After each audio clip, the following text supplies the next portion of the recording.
At the piano is Colin Sell and your chairman is Humphrey Littleton.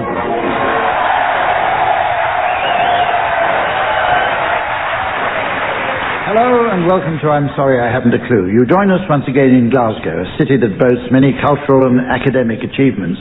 With an education system that's the envy of Britain, successive generations have enjoyed an amazingly high light racy rat. Wait a minute. Sorry, an amazingly high literacy rate. Despite this, only 3 expressions of Scottish derivation are in regular use: kilt, haggis and partick thistle nil. Glasgow's most famous son in the field of art and design is surely Charles Rennie Mackintosh, whose family also lent their name to the popular waterproof garment. Sadly, a simple confusion over Rennie and Mackintosh led to many braving inclement weather wearing nothing but an indigestion tablet.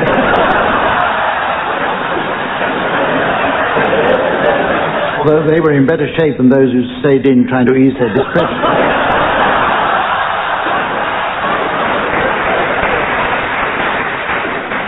Well, you know, by swallowing a raincoat. That's for people, slower people at home. However, Rennie Mackintosh's greatest achievement must be his work in the discovery and promotion of Art Nouveau, one of the finest jazz saxophonists of his generation. Appropriately for a city of art, we're guests of the Pavilion Theatre in Glasgow, the building of historical merit nearing total restoration to its original Victorian glory. Only this week, men working in the dressing rooms discovered a quaint antique shower once thought lost forever.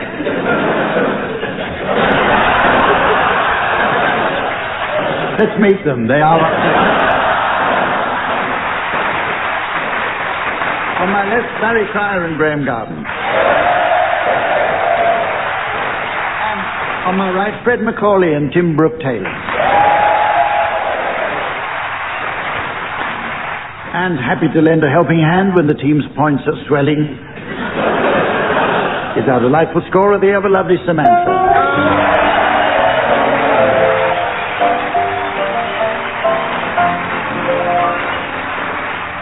Okay, teams, the first round is called Historical Headlines and looks at how past events might have been reported by our modern media. Long ago, before printing or television, there were no journalists to relay news from faraway countries with difficult foreign names. In those days, you couldn't just switch on and watch while Carol Barnes got her tongue around some unusual places for you. In this round, I'd like the teams to suggest the headlines likely to be found in today's newspapers, following a certain historical event. The event is Robert the Bruce defeats English at Bannockburn. Fred. Did you not know that?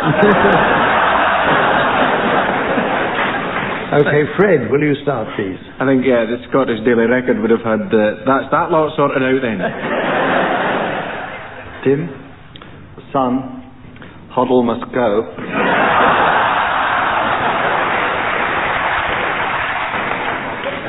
In Mouse magazine, Robert the Bruce inspired by website.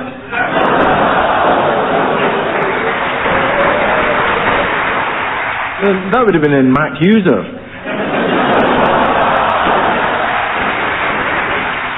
Great. And in The Guardian. Corrections and clarifications. Yesterday's headline, Robin the Brute makes English Army supper, should have read, Robert the Bruce makes English Army souffle.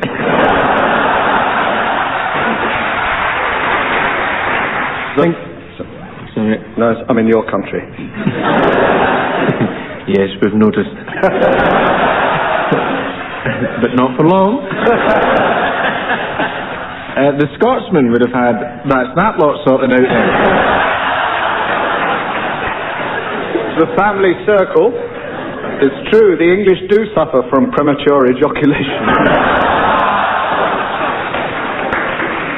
Daily Telegraph, Mandelston says Bannockburn a win in real terms. Announces Dome of Scone. And the London Evening Standard, tube strike off.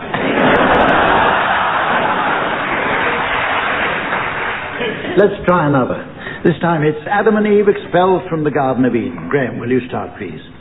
The Express, it's eviction for neighbours from heaven.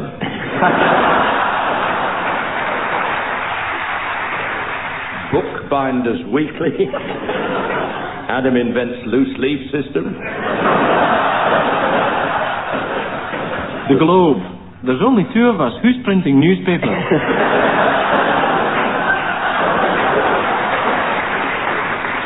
Tailor and Cutter, now we're in business. Independent. Will Carling not involved, says Max Clifford.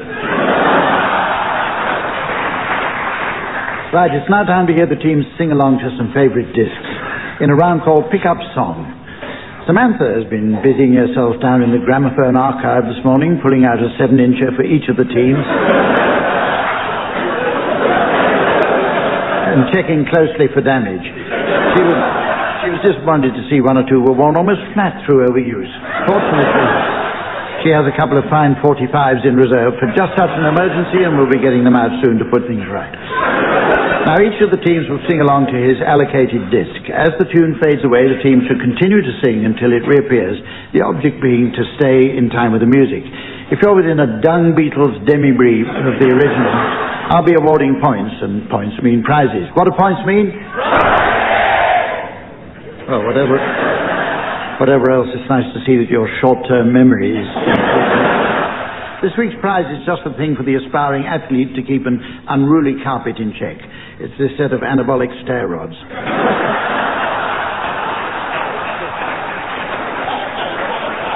Okay, we'll start with what is arguably the most popular song in the Scottish canon. Graham, will you please accompany Rod Stewart singing Sailing?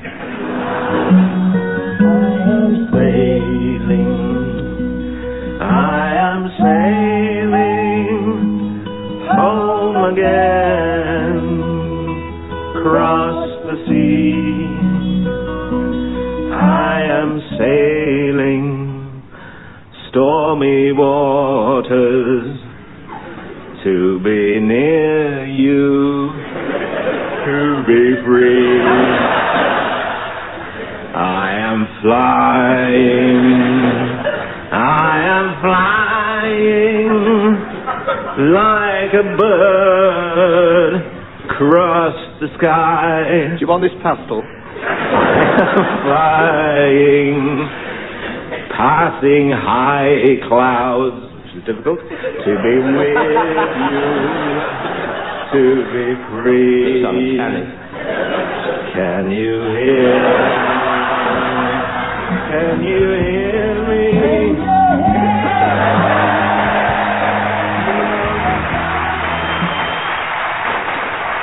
Okay, you now, Fred, will you please accompany Subs from Madness singing Baggy Trousers?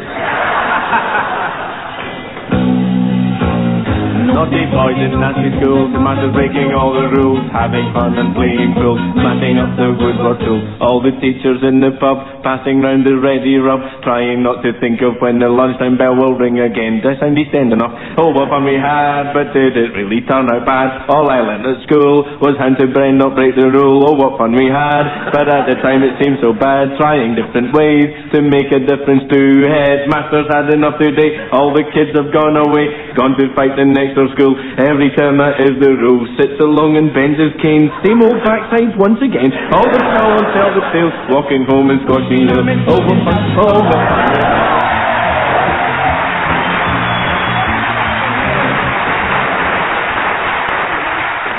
Barry, now, will you accompany Sir Harry Lauder singing Roaming in the Globe?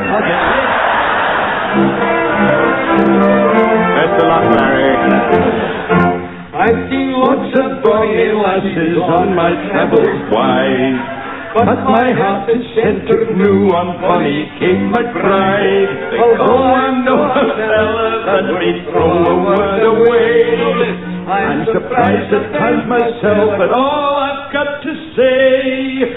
Roaming in the gloaming on the bonny banks of Clyde, roaming in the gloaming with my lassie by my side. When the sun has gone to rest, that's the time that we laugh best. Oh, it's lovely.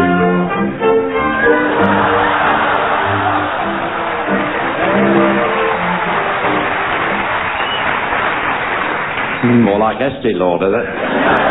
Finally, Tim, will you please accompany Hot Chocolate singing You Sexy Thing?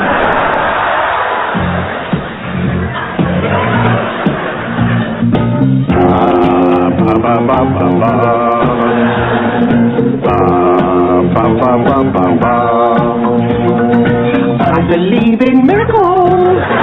Where you from? You sexy thing.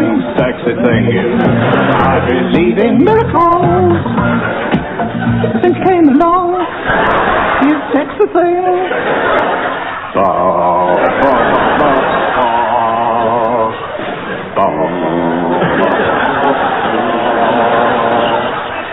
Where did you come from, baby?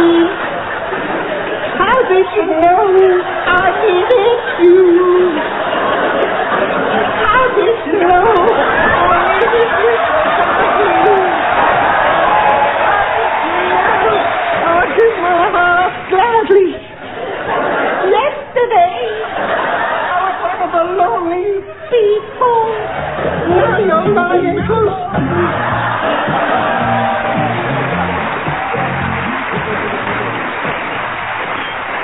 It's now time for the teams to play charades. This is the popular parlour game that produces gales of laughter by being performed in silent mime. Obviously, for radio, our version differs in that the teams are allowed to speak. The idea being to make it easier for the listeners at home to understand where the humour is. This never seems to work in any of the other rounds. The game was adapted from the much-loved TV show Give Us a Clue, where players would describe a song, film or TV title in a strict time limit. Who can possibly forget Lionel Blair and Eunice Stubbs doing all kinds of everything against the clock?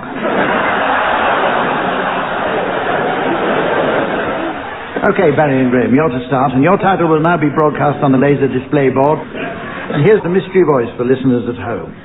The Shining. The Shining. Okay, off you go. It's a book, and it's a film, and it's 2 words. 2 words, yes. Ah, Hamish. Dougal. Oh, please don't, for goodness sake. Sorry, you'll have had your tea. Well, as a matter of fact... Hold on. I'm hodding. What's that peeping out of your sporran? Oh, that. Oh. That's my ning.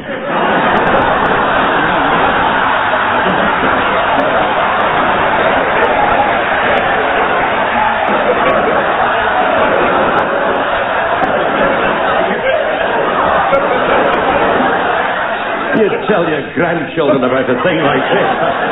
I've never seen a ning before. Oh, there's not many. Get it out and give us a proper look. Oh, easier said than done, Dougal. Why is that? Well, you see, your ning isn't much of a one for company.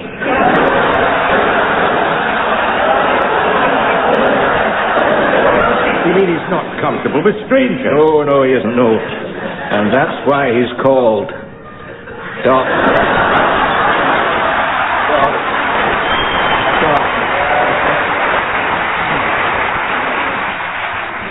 Is it the something thing? Yes.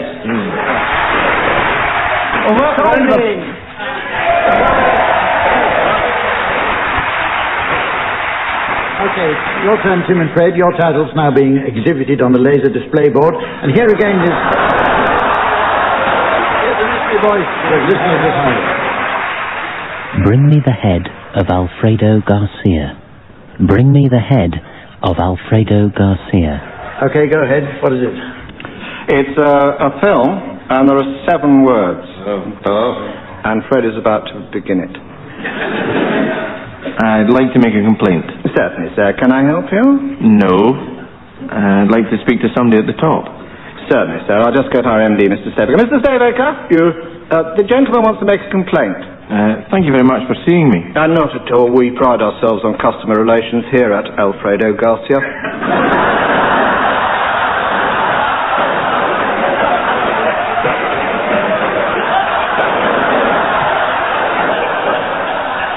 I wish everybody did that.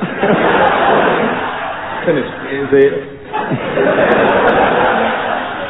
Bring me the manager of Alfredo. Right, it's now time to play the game called Mornington Crescent. But first, I noticed that while we were off the air, we received very nearly 2 letters, including this one. It's from a Mrs. Trellis of North Wales, who kindly wrote to say how much she enjoys Radio 4 now the changes have settled down. She writes, "Dear Jeremy, I don't know how these moaning minis can be confused by the new schedule. I, for one, am delighted to hear you start the week. They said no one could replace that nicely spoken Billy Bragg. They know nothing. If it's quality you want, Jeremy is the man, I say. Yours faithfully, Trillis, Mrs." Oh, wait a minute, there's a P.S. "What a shame you had to leave You've Been Framed to take up the position." Okay, on with the game, and since we're in Scotland, we'll be playing according to the royal and ancient rules. There are several hazards worth mentioning. Anyone forced out of bounds is required to take the nearest playable station, usually Charing Cross. Water hazards are a danger and will incur a drop turn, so look out when you're passing water. And remember that you can still stymie an opponent by blocking his passage. Tim, will you start, please? Scotland Yard. Parliament Hill. Fred? Earl's Court. Very good. Waterloo. Oh, nice. Denmark Hill. Cockfosters. Archway. Well done.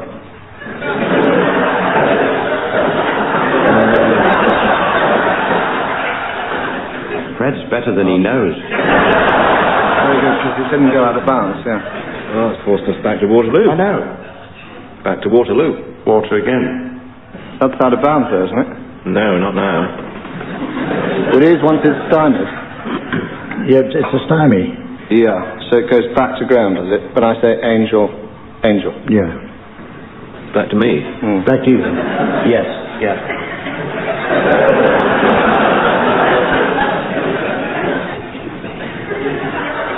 No confirming. No, we weren't conferring. He was just telling me what to say.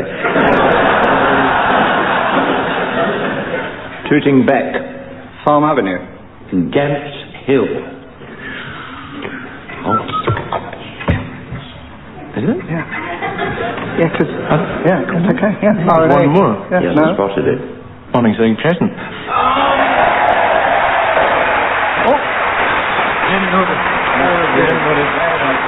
You didn't say Morningside, Chris. No, I didn't. The boy's a natural. Yeah. He's a natural. I believe... Once you get in the game, you... Yeah. Don't labour. It does go on, doesn't it? On with the next round, and I believe we're going to have some great fun now with proverbs. Sadly, many proverbs nowadays have suffered from overuse to the point of becoming tired old clichés. On this show, of course, we avoid tired old clichés like the plague. By way of improving our use of the language, I brought along some genuine Scottish proverbs, which I'd like the teams to complete. Fresh, we'll start with you. He's a wise bairn that... Bairn next door. Well, I've got it down as kens his ain father. Well, that won't be the bairn next door, then.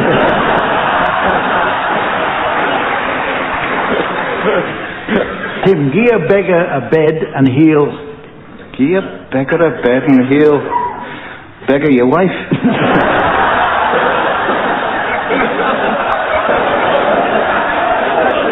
Or pay you with a louse. Barry, if you didn't see the bottom... It's Noah Michael Douglas, Phil.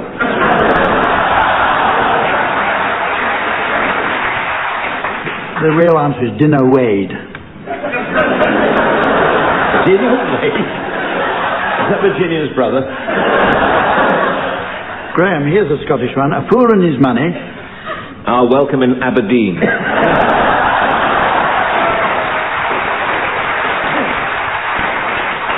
It says here, heir soon parted. How wise of you not to attempt the accent. Here's some more. Anybody can complete these. Daub yourself wi honey and you'll ne'er want to do it again.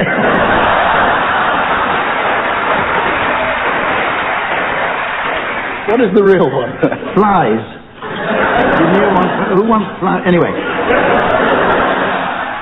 Rome wasn't a built-in... Arbroath.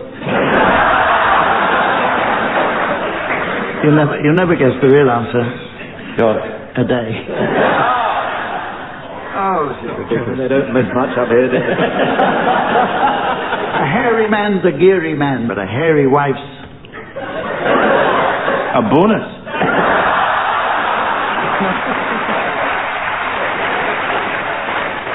There's a witch here. Okay. Charity begins at Hame, but... She ends up at Stringfellows.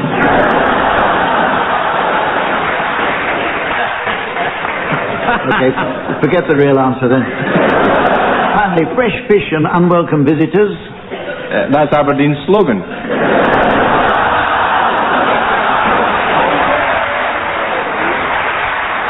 Well, it goes on, stink before they're 3 days old. It's time now for a round called Swanee Kazoo. This combines the heady rasp of the kazoo with the ethereal trill of the Swanee whistle. Instruments both originating in the deep south of America, where they were much favoured on Mississippi steamboats such as the Robert E. Lee, the Ulysses S. Grant, before arriving in this rubbish E game.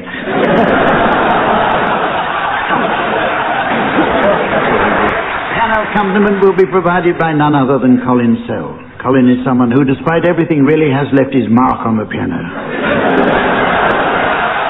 I don't know how many times we told him to stop scratching his initials on the lid. Tim and Fred, would you please provide a rendition of Gilly Gilly, Ossenpfeffer, Katzenellen, Bogan by the Sea, with Fred Macaulay on the kazoo and Tim Brooke Taylor on the Swanee whistle.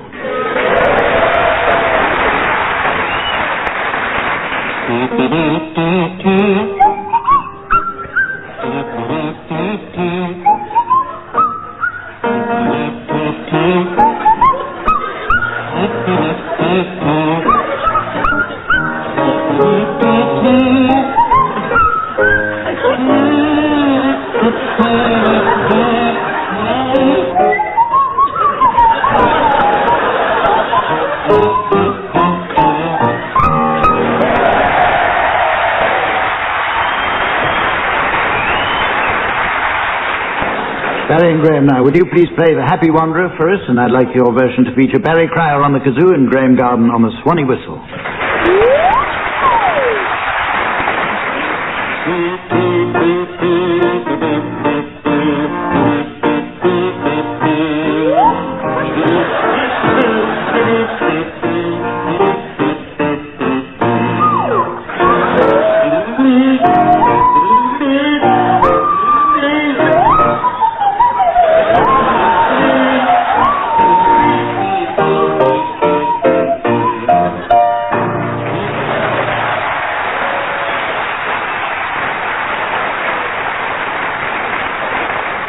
Well, it's very nearly time to end the show, but not before the Scottish Ball. So, as Samantha heads off to the Highland Games to admire the contestants in the caber competition, and perhaps have a go at tossing one or two herself,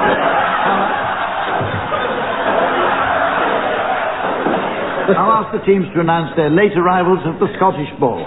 Mr. and Mrs. Strapp. And their son Hamish. Jock was held up. Oh, the suspense. Will you welcome, please, Mr. and Mrs. Baxter and their incontinent dog, the Baxter's cocker, Leaky.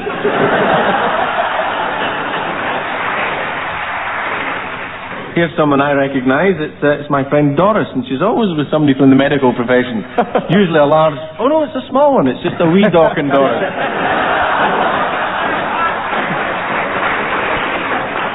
Will you welcome, please, Mr. and Mrs. Verness and their unpopular son, Ian Verness. It seems that for some reason people loathe Ian. A popular couple, Mr. and Mrs. John Brown and Queen Victoria did. And their daughter, Bet. And a warm welcome, if you would, for Mr. and Mrs. Demicles. And their clarinet playing Hamilton Acker demonstration.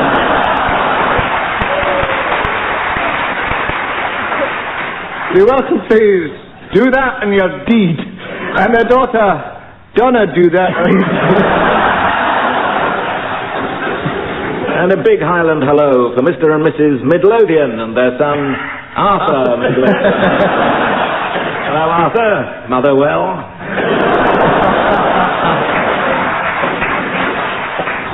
Oh, look, there's Mr. and Mrs. O'Groats and their daughter Tracy.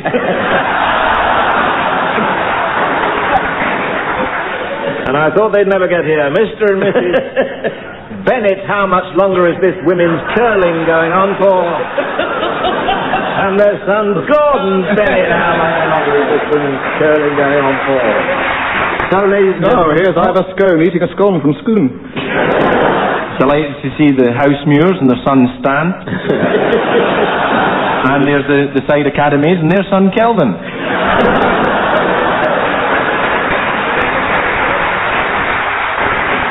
And so, ladies and gentlemen, as the chill wind of time blows up the kilt of destiny, and the short-sighted octopus of fate attempts to mount the bagpipes of eternity,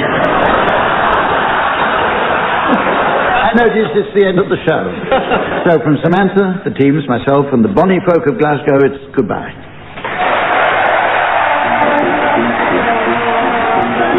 Pembroke Taylor, Barry Cryer, Graham Garden and Fred Macaulay were being given silly things to do by Humphrey Littlefin, with Colin Sell setting some of them to music. The programme consultant was Ian Pattinson and the producer was John Naismith.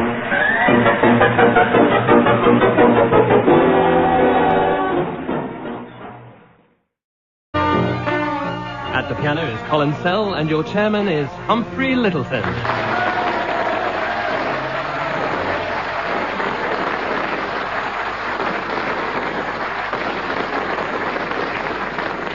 Hello and welcome to I'm Sorry I Haven't a Clue, the show that is done for comedy. There's another bit here. The show that's done for comedy what Cyril Smith has done for breakdancing. Let me start by introducing on my left Barry Cryer and Graham Garden.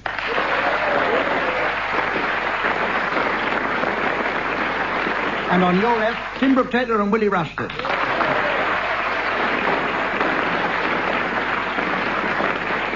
And please meet a young lady who's absolutely bursting to dispense her points in all directions, our scorer, Samantha.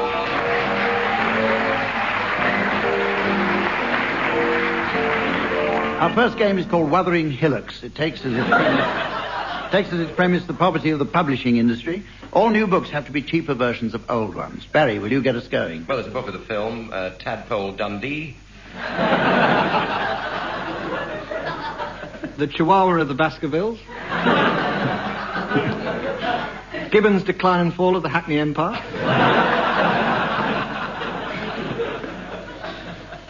E.M. Forster's A Passage to Islington.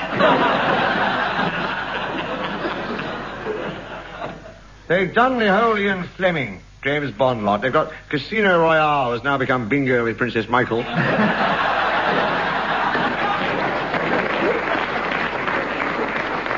Thunderball is Drizzle Pillock. Dr. No is First Aid Kit in the boot, possibly. Right, my favourite, I think, is Octopussy, which has become a unipart.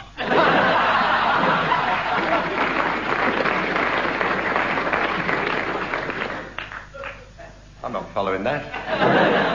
I've just written down Codlum of the Opera. Had a small part in that, didn't you, Barry?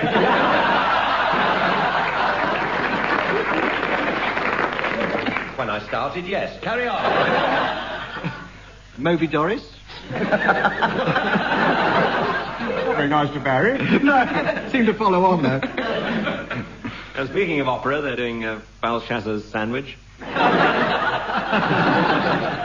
This is the point in the programme where I give the teams advance warning of the late arrivals they'll be announcing at the end of the show. This week I'll be asking them for late arrivals at the Americans Ball. The Americans Ball. Okay, teams, our next round is based on the world-famous game known and loved by millions, Cheddar Gorge. I'm going to say a word, and in turn each of the team members will say another word following on to make a sentence. I will stop the game by pressing my buzzer.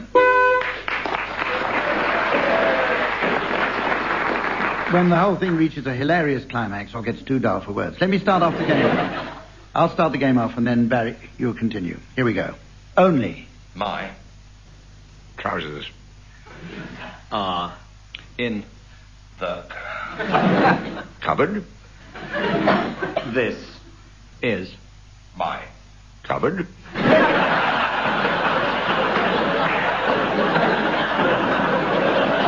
Which window are you looking at? Graham? and this Could Well, be my other cupboard.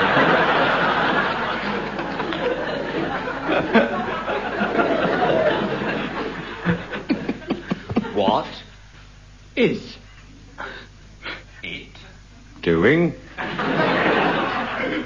next in line? In what? Next in line was the sequence. Yeah. What is it doing next in line? I.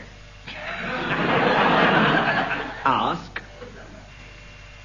you Swiftly. I. don't want To Say. which of them Is. trouserful.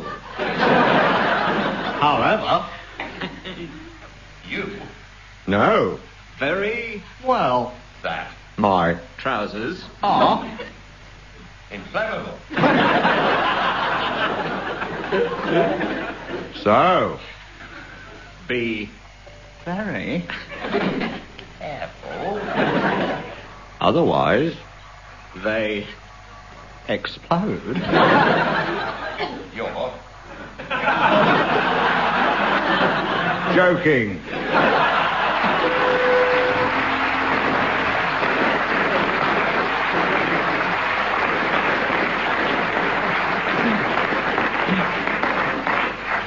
Right, the next round's called Gargle Gargle. I'll give each team member a tune to gargle, and the one who does it best will win a look in my little box. Right, fill your glasses, teams. Let's start with you, Willie Rushton, now. Will you gargle Brahms's Lullaby? Hold very hard.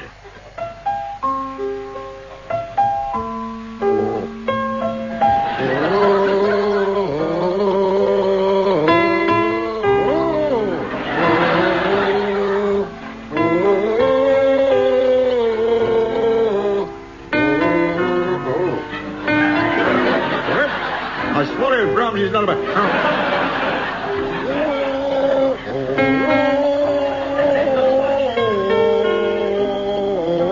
I think Baby's done something. Thank you. Right, okay, right. Okay, Colin, stop, please.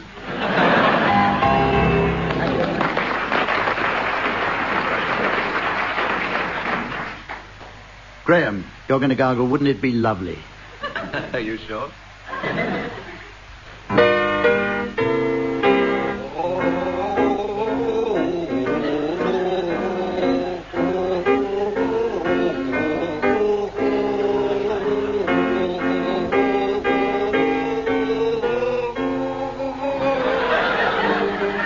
How do you breathe?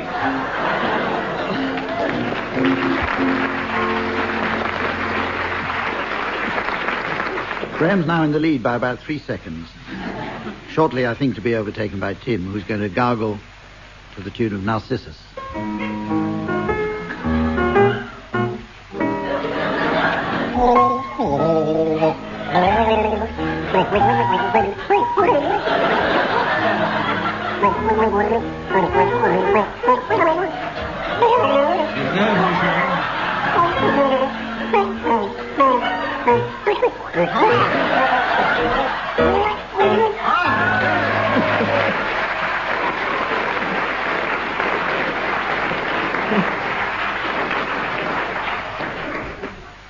That's one's going to be a hard one to beat, I think, but Barry, you might make it.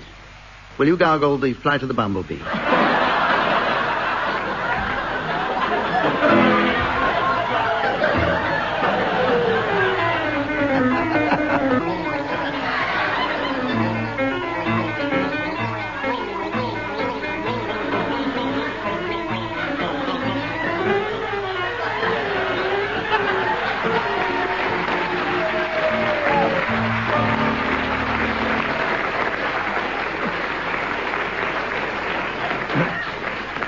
Well, you didn't quite make it, Barry.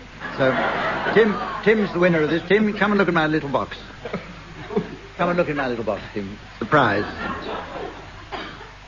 God, Barry. That's another one. I didn't even know you played cricket, Humphrey. Our next round is called Bedtime Story. Each team will tell a story, signaling our sound engineer to play in a sound effect to enhance the drama. Unfortunately, our technician is wearing headphones and can't hear, so the sound effect may not be suitable. His partner must continue working the sound into the story. Willie and Tim, we're going to start with you. And you're going to tell the story of Snow White and the Seven Dwarfs. Once upon a time, there was a beautiful princess called Snow White. But she had a wicked stepmother. She had a wicked stepmother who would look in the mirror and say... God, I'm ugly. Anyway, one day, Snow White was wandering through the dark forest.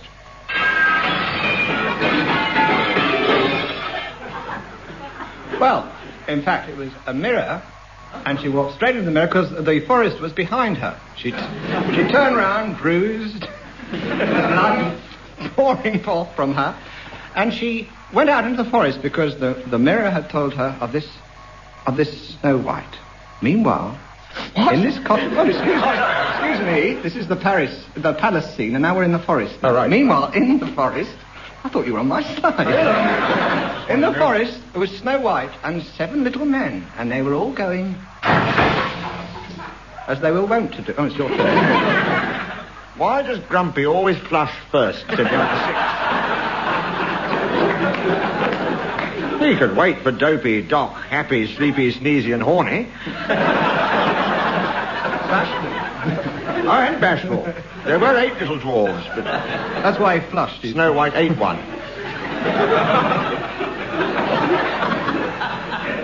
Meanwhile, back in her hideous lair, the vile godmother is preparing an evil spell. She greatly dislikes Snow White. And as she is stirring this enormous bowl with her cat...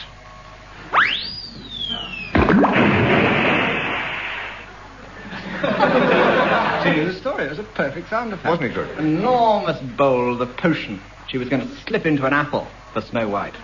Meanwhile, the dwarfs are going off to work the mines. Hey ho, they sing, and then they go...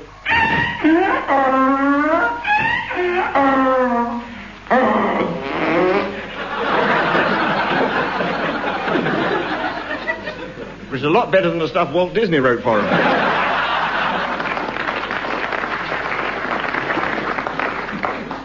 When the dwarves return to the cottage, they find that silly old Snow White has eaten the apple and fallen asleep in one of their, well, actually in all 7 of their beds. She's spread across the lot and is lying there comatose, making the following noise.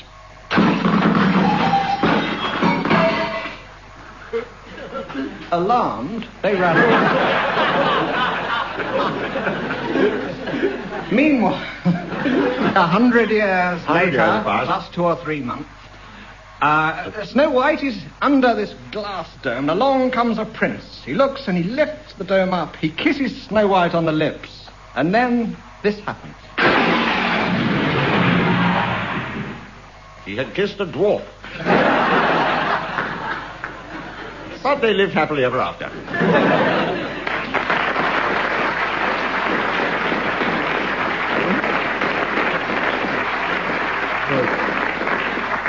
Well, you certainly put me to sleep. Now, Barry and Red. Little Red Riding Hood. It's not difficult. What did you say, Clint? Nothing at all, sir. Barry and Graham. Little Red Riding Hood.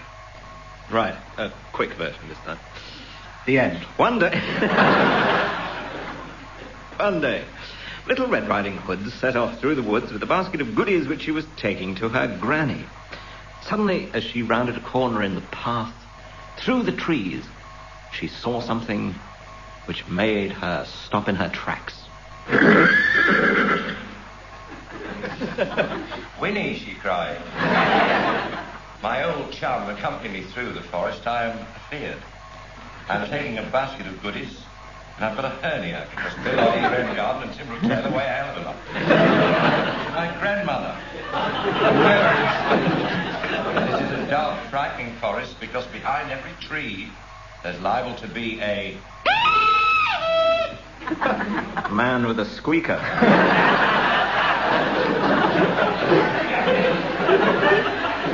But worse than that, little did she know that behind one tree there was a wolf which saw what she was up to and where she was going, and so sped ahead through the forest to her grandmother's cottage.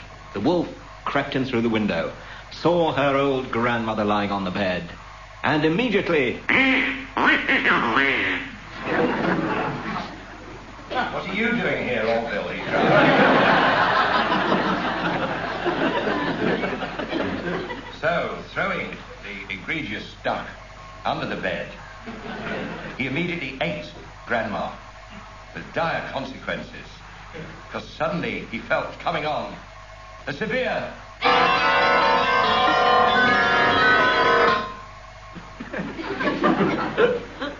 What a carry-on, he said. That moment, there was a knock at the door. I'll do it myself. Funny sort of door. Who's there? Said the wolf in a squeaky voice. He explained. Little Red Riding Hood leapt through the door, and suddenly... It was a glass door and she'd neglected to open it. You are my lovely... He's coming and going this morning. I like the short version. It's so much. You're my granddaughter. That's right, isn't it? Not this part. There, that's it. Part 2, in which Soames visits his wife, Irene. There's the screen. And then... That's a bed again. Red Riding Hood said, "Oh, what great big eyes you've got, Grandma." To which the wolf, masquerading as Grandma, as we remember, retorted, "All the better to eat you with." That moment, the woodcutter jumped in through the window. Alas, too late. The end.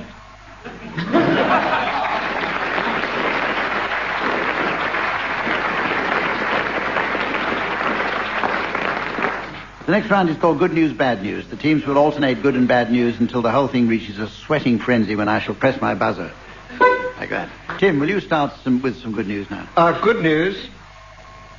I've just had a jacuzzi. Yes, I'm sorry about it.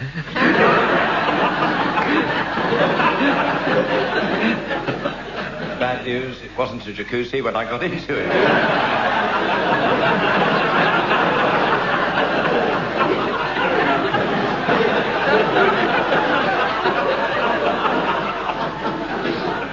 Good news, Jamie Lee Curtis was in it with me. Bad news, but not for long.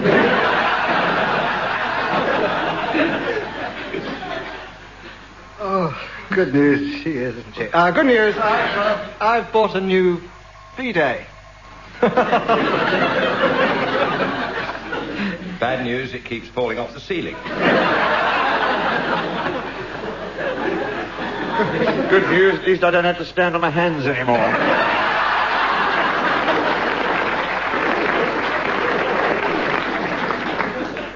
Bad news, nor does Jamie Lee Curtis.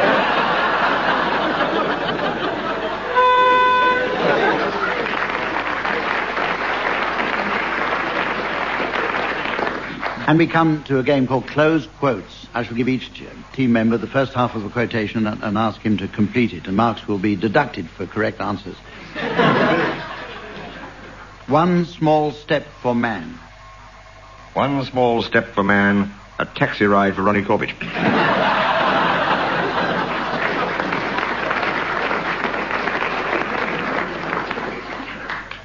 Graham, it was the best of times, it was the worst of times.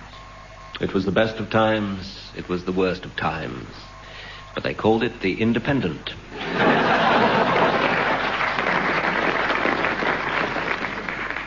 Here's one for you, Tim. It's better to have loved and lost than jumped out of an aeroplane without a parachute. How true. Barry, breathes there a man with soul so dead? As Geoffrey Howe?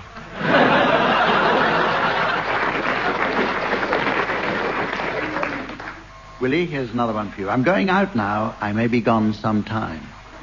You know what Sainsbury's is like on a Saturday.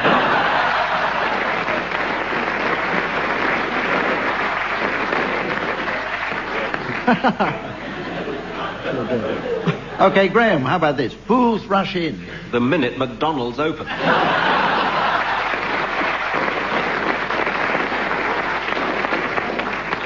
There's all our advertising up a spout. Tim. Yes. Some chicken, some neck. Some chicken, some neck. Some peas and a couple of roast potatoes. No coleslaw, thank you very much. From McDonald's. Nervous about this one, but let's forge ahead. Barry. Blow wind and crack your cheeks.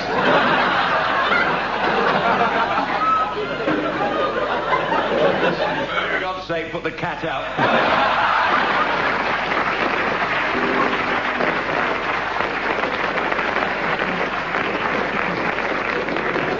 Doesn't time fly when you're enjoying yourself?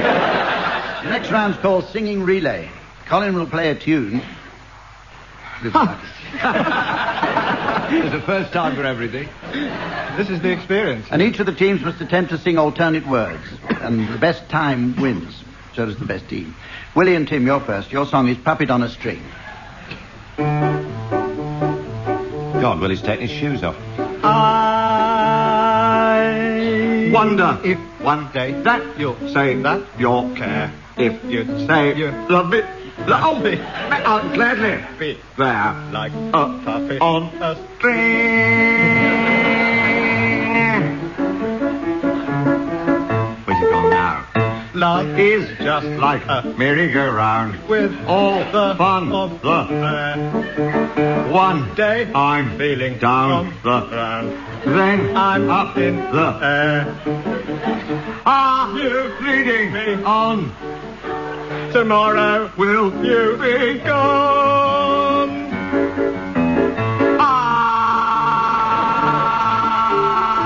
Oh. You start it again. I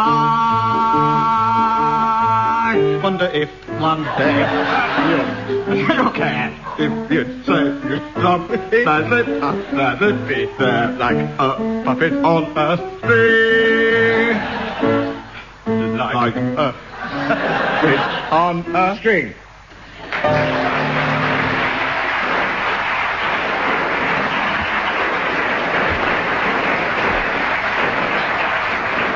Well, if it hadn't been for Willie Rushton, who thought we were still playing the gargling game, you would have got some points for that. Now then, Barry and Graham, will you... Luxembourg un point.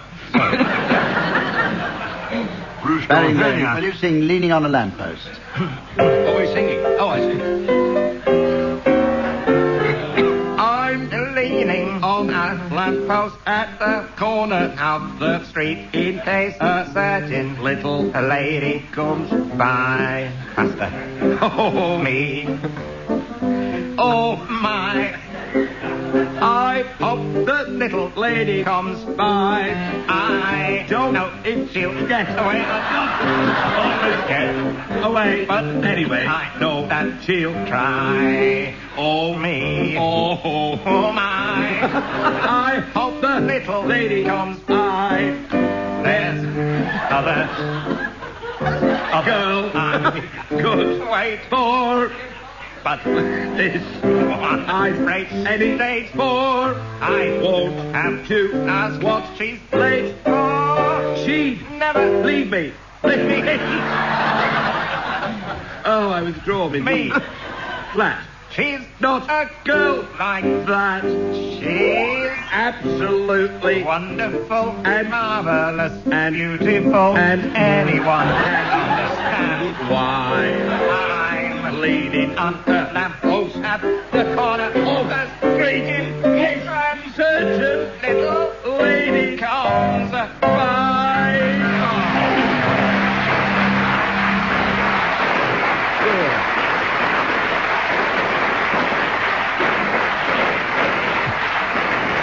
That earns you 27 time faults and a disqualification because lamppost is one word, Barry.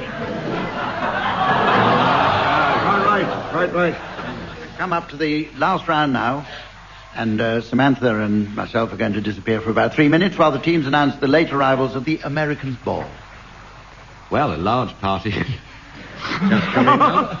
Good to see you, Large Red Indian party. There's Cheyenne, Sweet Sue, Sitting Bull and his wife Lying Cow. And,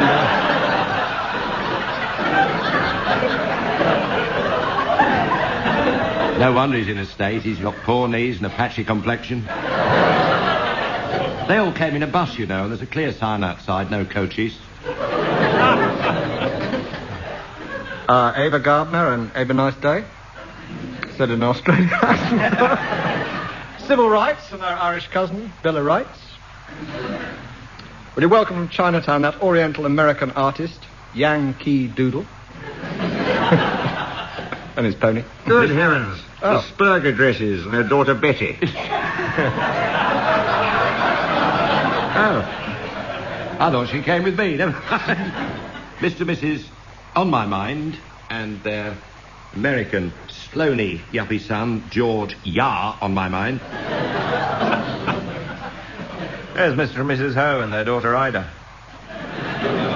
There's Kentucky, Maryland, Minnesota, Philadelphia, and our Cockney immigrant son, Arizona.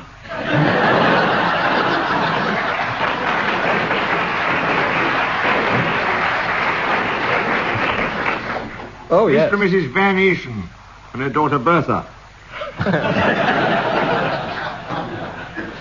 And all the way from New York, will you welcome Mr. and Mrs. Bai of Broadway and their daughter Tallulah Bai of Broadway.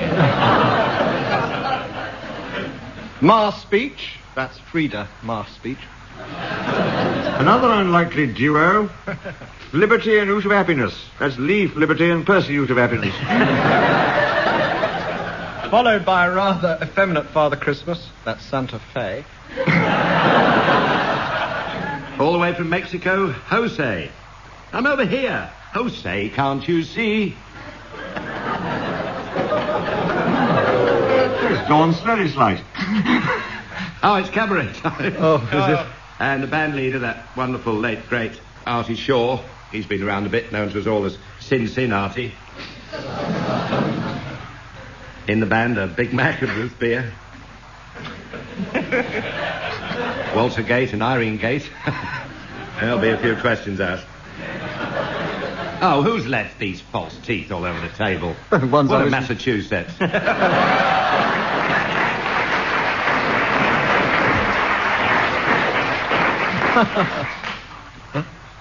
Maple syrup.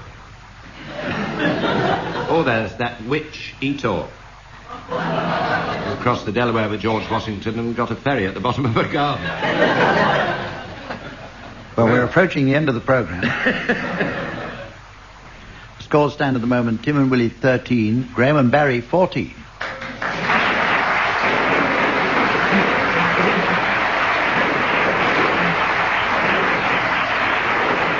First time we've had a score for months, so don't let's push our luck. Let's say we'll join us again next time. Until then, goodbye now.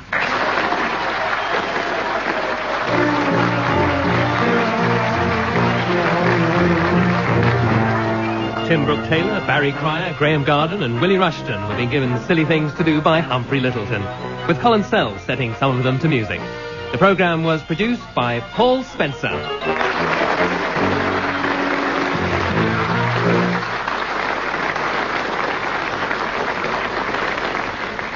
And there'll be another best of compilation from the Antidote panel games at the same time next week. The piano is Colin Sell and your chairman is Humphrey Littleton.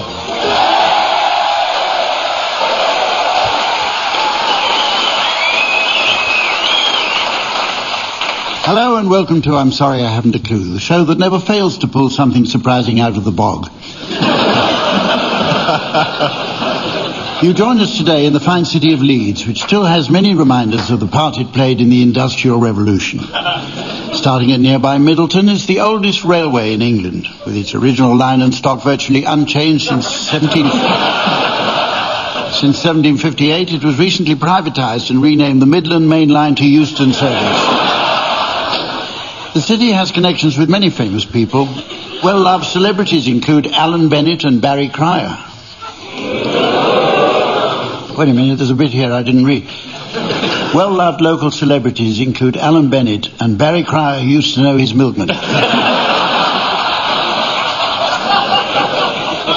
We're guests today of the City Varieties Theatre. This, the undisputed home of old-time music hall, is famous for folk who sport Edwardian costume, and I noticed that our team members are dressed in suits of similar vintage. They are on my left, Barry Cryer and Graham Garden.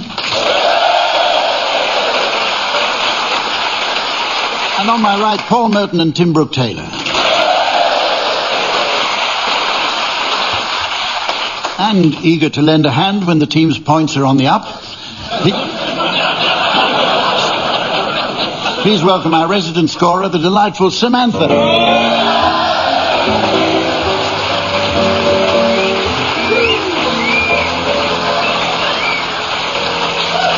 Okay, let's start with round one this week, which appropriately enough is called Famous First Words. Teams, I'd like you please to fill in some historical gaps by suggesting the first words of people either still with us or appearing on the National Lottery Big Ticket. Barry, will you start, please? Ian Paisley's first words. And furthermore...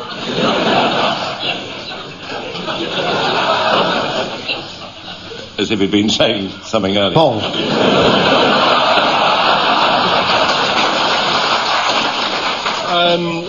Lloyd Grossman, who could live in a womb like this?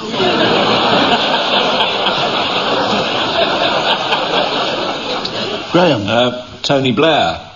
You're right, Mum. Labour leaves you knackered. Tim. President Clinton. Nurse, would you mind putting your hand on this?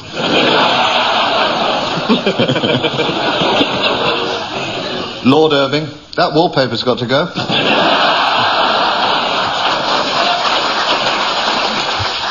William Hague. I'm always going to look like this.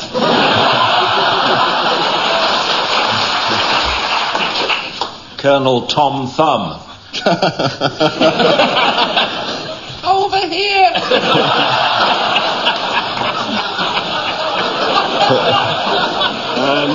Mrs. Thatcher, now we are a baby. David Frost. So what's it like to be my mother then? You must be very proud. Winston Churchill. I'm always going to look like this. Robin Cook. This is the best I'll ever look. Bernie Ecclestone. Over here. Charlton Heston. I parted the waters myself. Okay.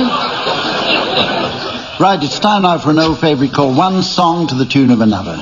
A game which neatly combines both its title and its rules in one. Using the description of a game as its title still goes on in some countries, particularly in China. Literally translated, the Chinese for snooker is use thin rod to clear table of coloured balls. Skating is translated as catch frostbite while falling off metal shoes. Darts as fat blokes get drunk. And rugby as push face into buttocks of man in front. Which coincidentally is also the title of the new BBC Management Training Manual.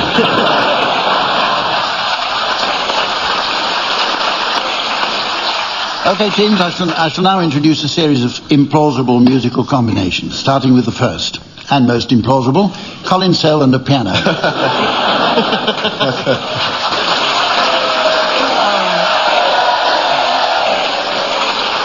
Tim, I'd like you to start by singing the words of the theme to Friends to the tune of Jerusalem. So no one told you life was going to be this way. Your job's a joke, you're broke, your love life's DOA. It's like you're always stuck in second gear when it hasn't been your day, your week, your month, or even your year. But I'll be there for you when the rain starts to fall. I'll be there for you like I've been there before. I'll be there for you 'cause you're there for me too. I'll be there for you 'cause you're there for me too.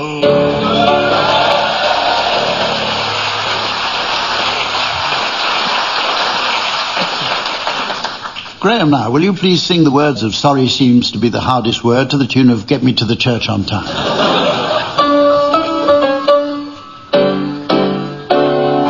What have I got to do to make you love me? What have I got to do to make you care? What do I do when lightning strikes me and I wake to find that you're not there? What do I do to make you want me? What have I got to do to be heard? What do I say when it's all over? Sorry seems to be the hardest word. It's sad, it's so sad, it's a sad, sad situation. And it's getting more absurd, it's sad, it's so sad, why can't we talk it over? Always seems that sorry seems to be the hardest word. What do I do to make you love me? What have I got to do to be heard? Oh, what have I got to do to be heard? Hey!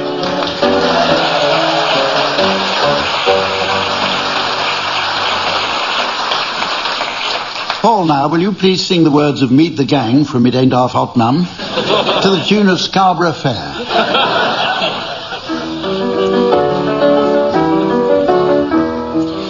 Meet the gang, 'cause the boys are here. The boys to entertain you with music and laughter to help you on your way. Raising the rafters with a hey, hey, hey. The songs and sketches, the jokes old and new.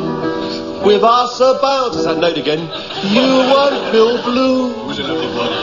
So meet the gang, 'cause the boys are here. Sing lofty.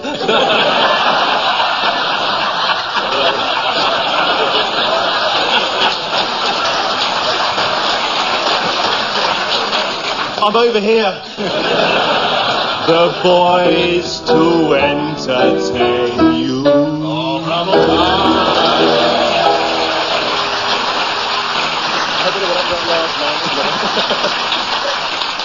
Right, follow that, Barry. Would you please sing the words of My Old Man's a Dustman to the tune of Heartbreak Hotel? Now here's a little story, to tell it is a must, about an unsung hero that moves away to make fortune, baby. Others earn a mint. Oh, my old man don't earn much. In fact, he's flipping skin. Oh, my old man's a dustman. He wears a dustman's hat. He wears go-blimey trousers and he lives in a castle flat. He looks a proper nana, baby, in his great big hobnail boots. Yeah, hobnail boots. He's got such a job to pull them off that he calls them daisy roots. Oh, mama, oh, my old man's a dustman. He wears a dustman's hat. He wears go-blimey trousers and he lives in a council flat. Some folks get tips at Christmas and some of them forget. So when he takes their bins off, he spills some on the stage. Oh, yeah.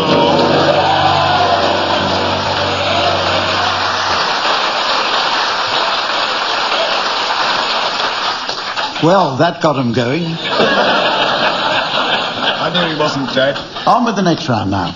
As we have Paul Merton with us today, not to play our version of Have I Got News for You would be a criminal waste of his unique talent. Still, never mind.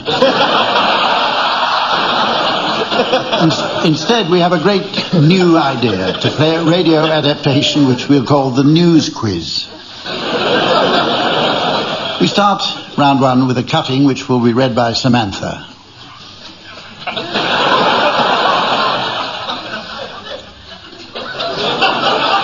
Finished? Oh, there's some more. And for sending that, we have to thank Mr. S. Africa, Mr. S. Rushdie, of Flat B, 15 Maple Court, Swindon. As we've never played this before, teams, we've got a lot of catching up to do. So, Tim, can you guess which story is hidden behind this cryptic clue? Whose creation made him go all weak?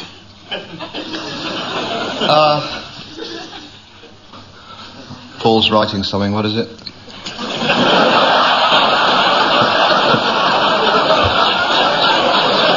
Take your hand off my knee. Oh, sorry. No, I think it's Nigel Xlax. It's the anniversary of his birth. Who, amazing man. You all know his legendary invention. They still talk of the day he passed a driving test. I think it probably is that, isn't it? Yes. OK, Barry, here's your item. Which gardener turned over a new leaf and said, "Caw"? This must be Lord Irving, who's moved on to having his garden done. Trees have got gold leaves. The lawn's been set by a firm called Soddit.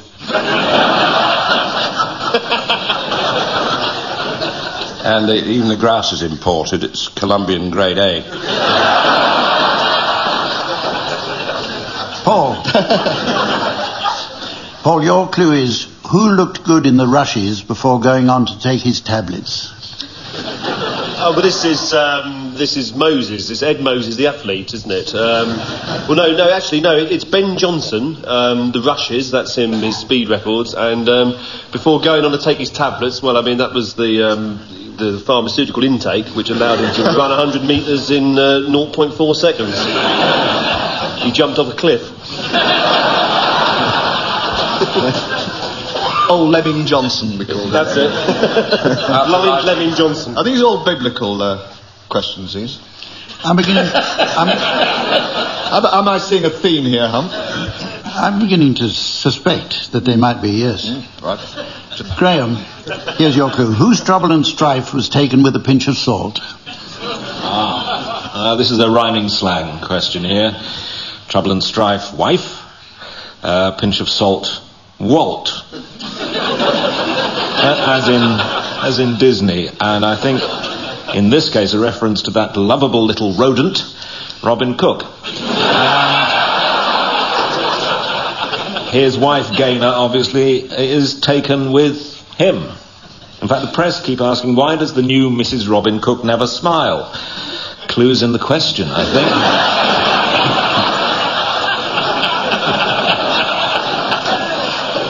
My card says, let's hurry along to our next game. Now, as many of you know, Leeds is one of many provincial destinations to which we've come as part of the BBC's ongoing programme to dispel the myths and stereotypes about regional Britain. Which brings us to our next game. A op mother.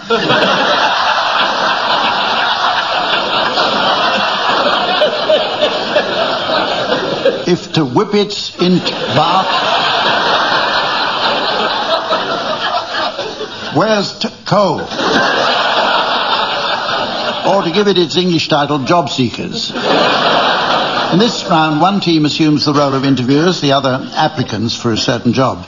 The object is for the applicants, while giving the impression of great willingness and enthusiasm, to fail to get the job. We'll start with you, Barry and Graham. I'd like you to be applicants for jobs as air traffic controllers. Tim and Paul, you're the interviewers. Okay, off you go. What first attracted you to the job? Which one of you said that? The old eyes on what they were? Just follow the sound of my voice, I'm sure. Oh, right. Yeah. You're over there, right? But I think what attracted us was there's a lot of sitting down involved. And... have you had any previous experience of sitting down? Oh, yes, I have to sit down a lot because I often drop off to sleep. Unexpectedly, and it's a bit of a shock to the system if you're standing when that happens. So I do need a job where I'm seated for most of the day. Have you had any previous experience in this air traffic control? I'm sorry, I was miles away.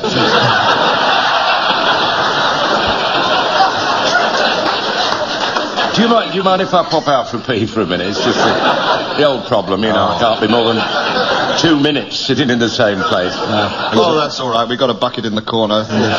We've put in for a lottery grant to get a commode. Yes. Will I be able to see it from where I'm sitting? You'll be able to smell it. So when can you start work? Anytime. Tuesday? Tuesday? Oh, blimey, sorry. I just had one of my panic attacks. I get them now and again. Well, I mean, are you familiar with the latest radar systems? Sorry? Oh, radar. Oh, yeah, I never miss an episode. MASH. My favourite, MASH. You never watch it, do you? I don't watch much television, because, you know, if I watch a screen for any length of time... So, we got the job? I think you have, definitely, yeah.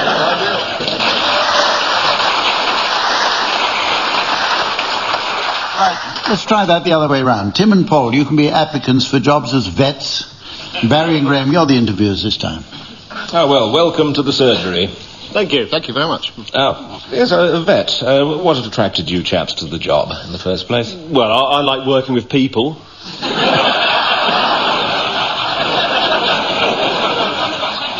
Have you had any experience with animals? I was a butcher. Yes. And I was a butcher's mate. Slaughterhouse, 3 or 4 years. Well, you certainly know your animals. Oh, well, not for very long.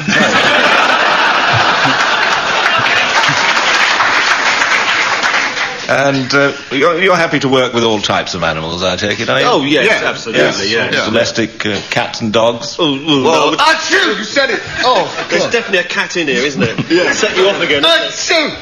So he gets every time there's a CH, you know, he just goes... Does that spell cat? Achoo! Oh, it does. He's even allergic to the spelling. Snakes? I don't like snakes myself, actually. No, they bring me out in a rash. Sort of eczema. Oh. Horses? No, just eczema, really.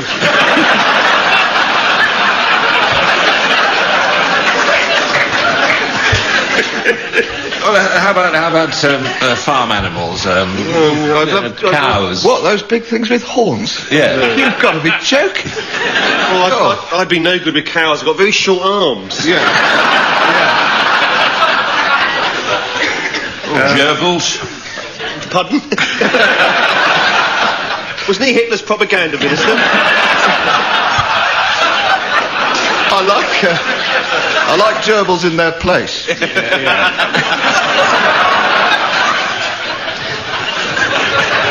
You can never shift them, I find. Have we got the job?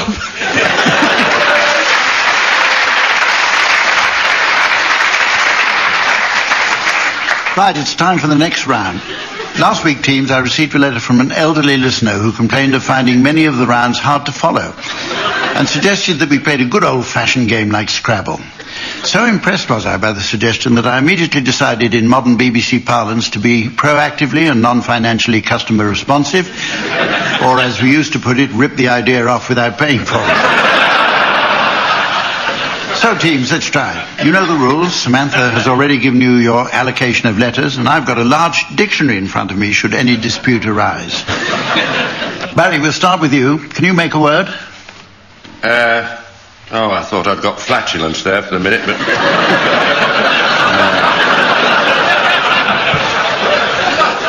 I haven't got the F in flatulence.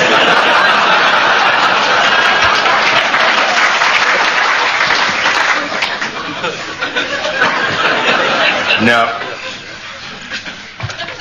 You can't do anything. Can't do anything. Paul? Getstrick. Yeah, that's just the order the letters are in. I could get another one, probably, if I just... Tikesura. I've got the Bosnian version of the game here. Graham. Got 7 letters here. Whoa! Quinquagesimal.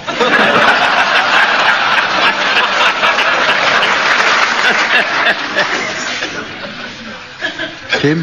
I've got an E, a U, an R, and an O. Spells trouble.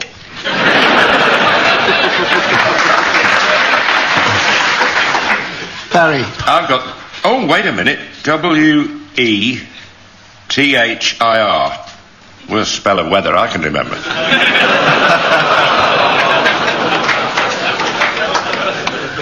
Oh, wait a minute. W-A-K-N. Raw Ken. Waken. Oh, there's an S here. It could be a plural.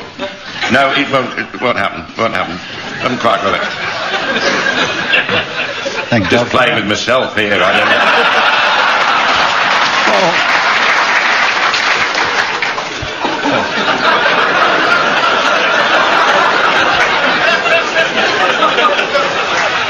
Come on, Paul. Hurry along. Oh, well, I've still got the same letters as I had before, really. Can I change them to something else? Yeah. All right, I'd like to change them for a small motorbike, please.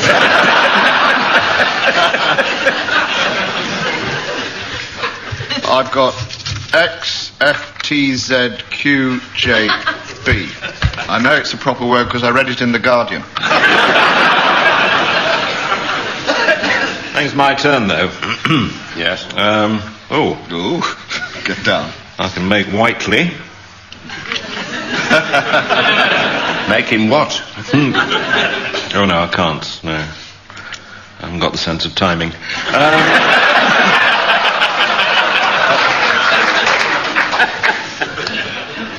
Barry?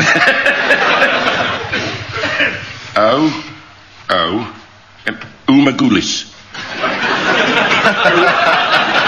African bird. Is that the bird with the short legs? That's right. And a huge wingspan. Doesn't like landings. So goes on the roof.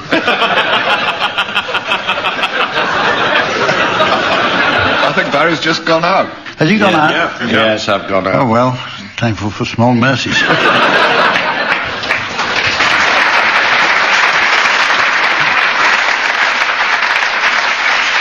Well, we're rapidly approaching the end of the show, but there's just time left for the Welsh Film Festival. Samantha tells me she's off on a mountaineering course with a couple of chaps she knows who are equipped like whales and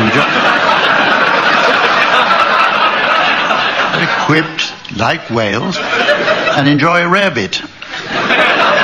So while she nips out to pack, I'll ask the team to suggest a season of films that might suit the Welsh Film Festival. We'll start with you, Tim. Cool Hand Look You? Leak Marvin in Paint Your Dragon. Die Hard? Die Hard 2. I was going to say that, but you've groaned at the first one. An American in Powys.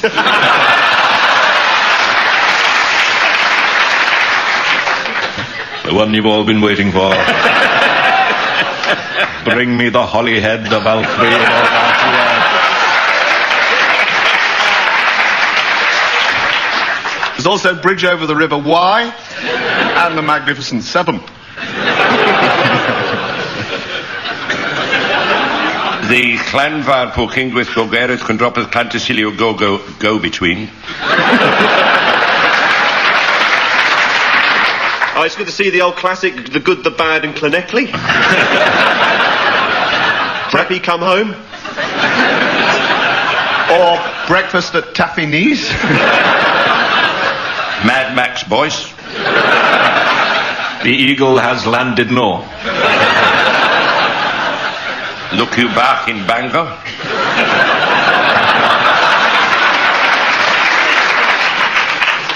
Hugh Dares Gwynedd.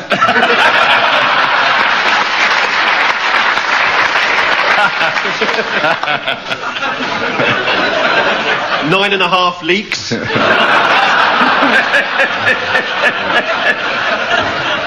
Evans Can Wait. Shake, Rattle and Rill. The Outlaw Josie England.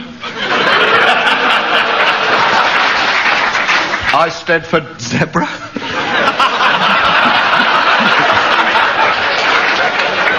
A fish guard called Rhonda. And the tragi-comic romance, Sheepless in Seattle.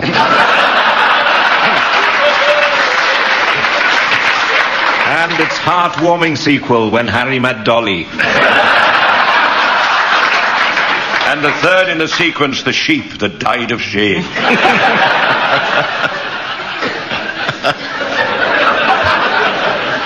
And so... Bob and Carol and Dill and Thomas. Haverfordwest was one. And so, ladies and gentlemen, as the blue cagouled rambler of time confronts the colourblind bull of destiny, and the dead pigeon of fate decomposes in the water tank of eternity, I notice it's the end of the show. So from Samantha, myself, the teams and fine people of Leeds, it's goodbye. Tim Brooke-Taylor, Barry Cryer, Graham Garden and Paul Merton will be given silly things to do by Humphrey Littleton, Colin Sell setting some of them to music. The programme consultant was Ian Pattinson and the producer was John Naismith.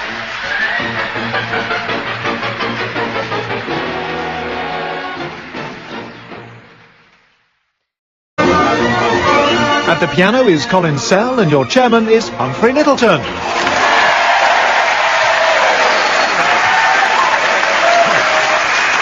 Hello and welcome to I'm Sorry I Haven't a Clue. You joined us today in Greenwich, the London borough with a rich history and centuries of royal association. Henry V landed here after the Battle of Agincourt in 1415, when the vastly superior French horsemen were comprehensively routed by our English archers. But then 10 minutes of Marjorie Antrobus is enough to terrify anyone. Elizabeth I came here in 1580 to knight Francis Drake in reward for his round-the-world voyage.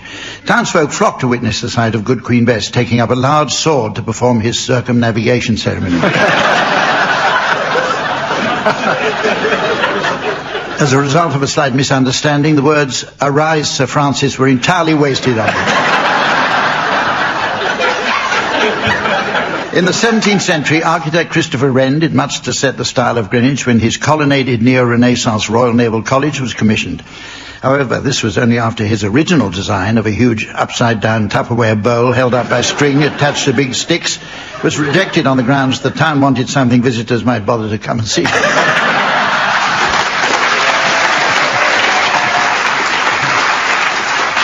But since that time, Greenwich has developed a knack of getting people to come here to take a look at the most unlikely curiosities.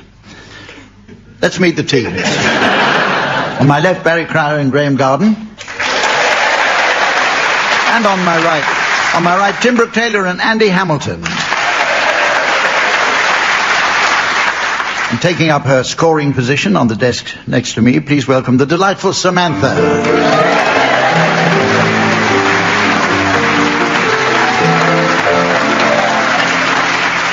Okay, on with the first game, teams, which is all about cutting costs. It's called Cost Cutters. So I'd like suggestions, please, of low-budget versions of TV and radio programs that might please the cost-conscious broadcaster. Will you start, please? Barry. Who Wants to Be a Milliner?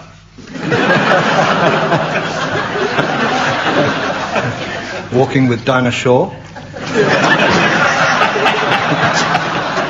The Jerry Springer Spaniel.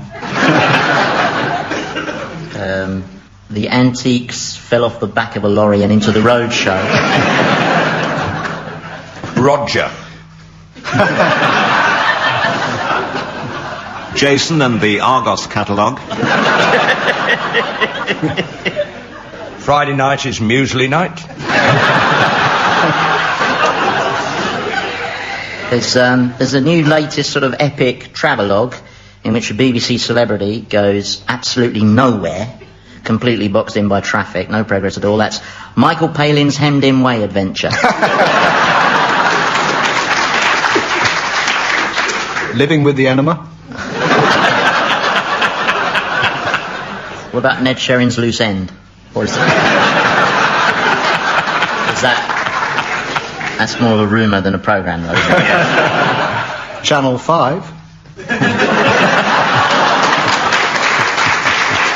Okay, it's time now for the teams to sing for us in a round called One Song to the Tune of Another. Using the description of a game as its title is still quite a common practice abroad. In Italy, their name for Grand Prix motor racing means drive like you do anyway. In Finland, cross-country skiing translates as, what else do you expect us to do, surfing? And in Samoa, their word rugby football literally translates as fat blokes get muddy and punch each other's lights out. Meanwhile, all over Britain, the expression Colin Sell provides piano accompaniment is interpreted as who's that banging away in the background? Okay, Graham, will you start by singing the Beach Boys' Barbara Ann to the tune of the theme from Swan Lake?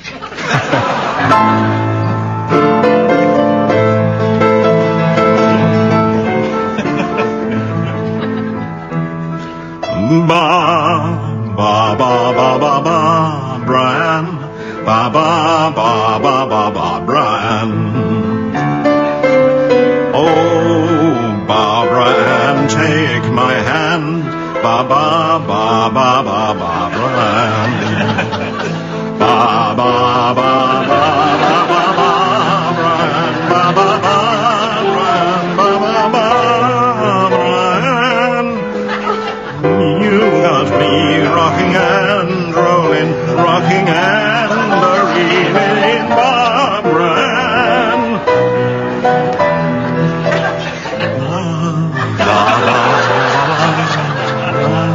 Ba ba ba ba ba ba Brian.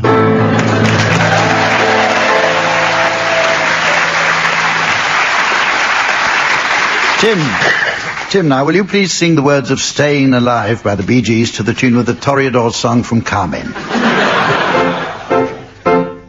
Well, you can tell by the way I use my walk, I'm a woman's man, no time to talk.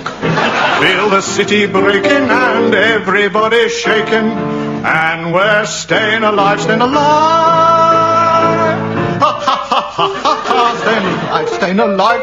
Ha ha ha ha ha ha, staying alive. Okay.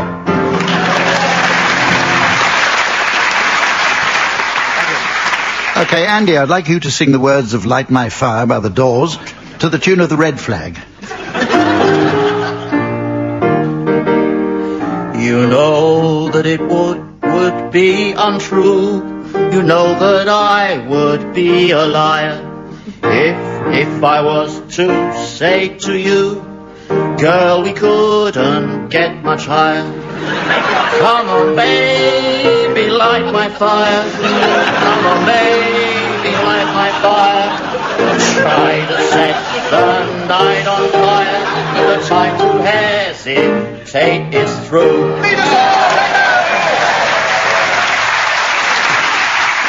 And finally, Barry, would you please sing the words of Postman Pat to the tune of the Habanero from Bizet's Carmen?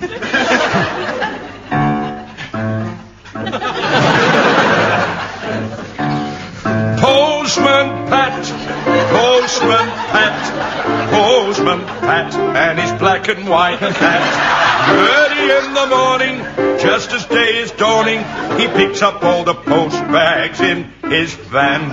Postman Pat, Postman Pat, Postman Pat, and his black and white cat. Oh, the birds are singing, the day is just beginning, and feels he's a really happy man. Everybody knows his bright red van. All his friends will smile as he waves to. With them, maybe, you can never be sure. There'll be knock, knock, ring, ring, letters through your door.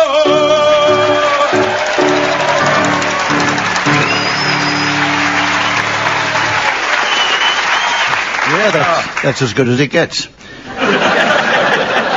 Now, I know what the audience must be thinking. Why aren't there more games combining the exact science of animal care with the skill of ventriloquism? Well, worry no more. Worry no more, as the teams will now fill this glaring gap in the market with a great new game called Vents in Practice. Obviously, in this age of political correctness, the unlimited fun afforded by the teams using live animals in ventriloquist acts is considered an undignified spectacle. So we won't be able to enjoy Tim Brooke-Taylor and Charlie the chimpanzee doing their tribute to Peter Brough and Archie Andrews. Besides, Tim kept falling off the chimp's knee. His big hairy hand was a bit rough as well, which definitely upset the chimp.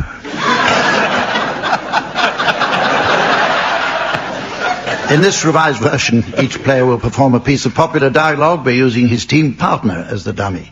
Barry and Graham, would you like to start, please? Your piece is the famous scene from Brief Encounter. Barry, you're the dummy playing Trevor Howard. Graham, you're Celia Johnson. Oh, please, could you give me a glass of water? I've got something in my eye and I want to bathe it. Can I help you?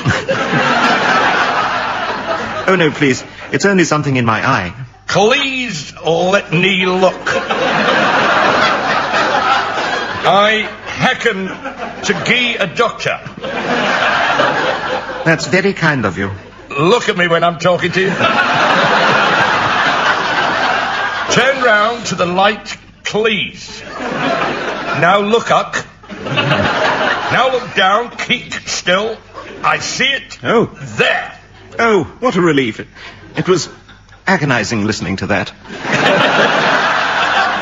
Looks like a git of grit. A git of grit? It was when the express went through. Thank you very much indeed. How lucky you happened to be here. Anybody could have done it. Never mind, you did, and I'm most grateful. There's my train. I must go. Good guy. Good guy. That's how it all began. Just from me getting a little git of grit in my eye. I completely forgot the whole incident. It didn't mean anything to me at all. I just went to the buffet and had a bottle of gear. Okay, your turn now, Tim. Your turn now, Tim and Andy. I'd like you to perform a scene from The Importance of Being Earnest. And Andy, you're the dummy in this one, playing Jack Worthing. Tim, you can be Lady Bracknell. Off you go. Where did the charitable old gentleman who had a ticket for the seaside resort find you? In a hang gag. Hang gag? Yes, Lady Glacknell. I was in a hang gag. A somewhat large Glegler hang gag with candles on it. An ordinary hang gag, in fact. I shall now attempt to light a cigarette and drink a pint of beer at the same time. In what locality did this, Mr. God, you come across this ordinary hang gag? Which one's the doll? In the cloakroom at Victoria Station. A cloakroom at Victoria Station? I think you'll have to go back in the hang gag. I don't want to go in the hang gag. I want to go. Good night. Okay, well, as we're in Greenwich today, we thought we'd try a brand new puzzle game tailored to suit this historic setting. It's called Try Parking Your Car Here on a Sunday. Obviously that proved almost impossible, though we did eventually stumble across a handy parking space by the station in Maidstone. So instead we're going to play a game all about time. Time is a strange, abstract concept, which, it was assumed, always travelled at a uniform rate, until Albert Einstein discovered that time actually slows down markedly when you fly into space, or listen to the Moral Maze. The game is based on the old favourite What's the Time, Mr. Wolf, a simple and entertaining pleasure in which young children are threatened with being eaten by a large predatory canine wearing a wristwatch. Ours is a dumbed-up version of the game called What is Time, Mr. Wolf, in which the teams will ask questions on the very nature of time itself. The wolf in our game is none other than the eminent professor of bioengineering, Heinz Wolf. So please welcome Professor Wolf.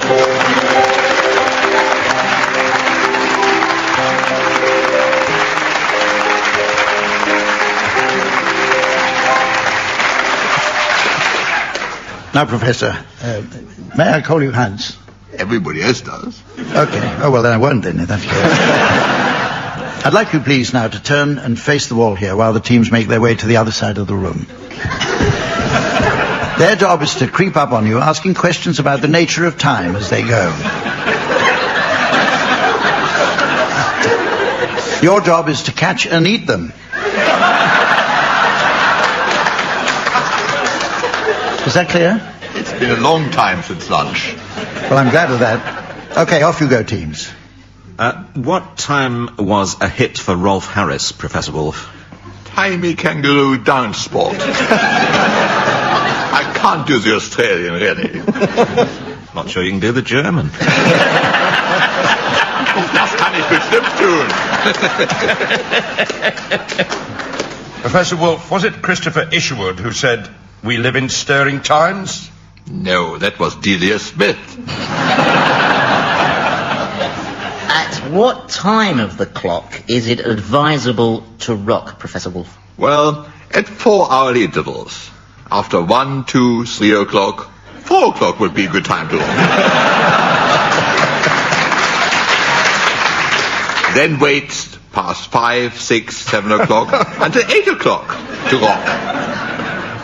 And another pause in the rocking schedule, past 9, 10, 11 o'clock, until rocking can begin again at midnight.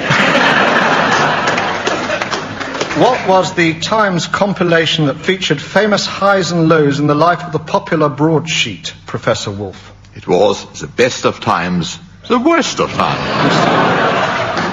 Can you complete the following list, Professor Wolf? Breakfast, sage. Lunch, rosemary. Dinner time.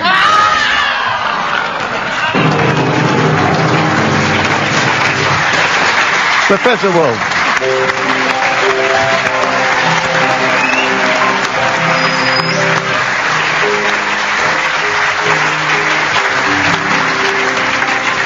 So I imagine we'll go back to bioengineering with a sense of relief. We move on now with a round called Where Am I? Sorry, that was just a flashback. I was miles away. But by a fantastic coincidence, I noticed this round is actually called Where Am I? In this round, I'd like each team magically to transport me to a mystery location by the use of mere sound effects alone. And when I say sound effects, I don't mean those new sound recordings so popular today. Oh, no. Each of the sounds the teams produce should be created the old-fashioned way, either manually or orally, with the aid of selected items from the BBC Radio sound effects cupboard. To heighten the experience for myself, I've asked Samantha to tie something tightly around a prominent part of my body. My head.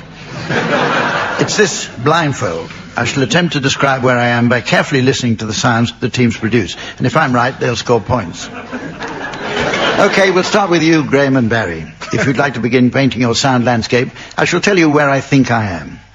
Off you go. Samantha, blindfold on now, please. Spectacles off. Steady, Sam. Okay, carry on then.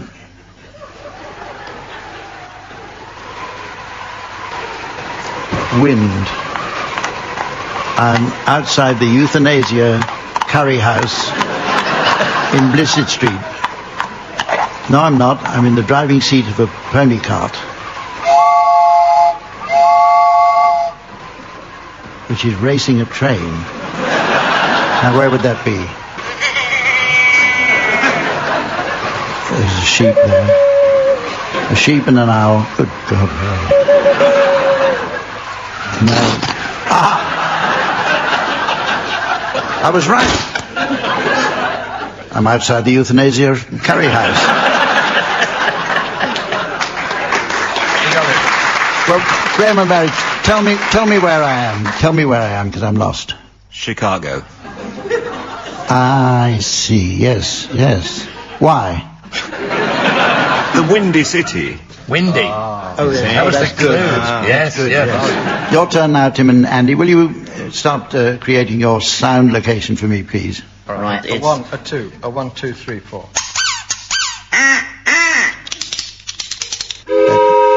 Train. Well, I'm in Spain, son. Oh!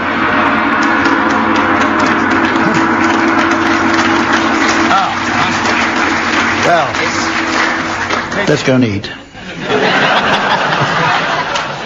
No, I've no idea. We're obviously on a tube. Yeah, and that's the sound of a man with a mobile with a particularly annoying ring.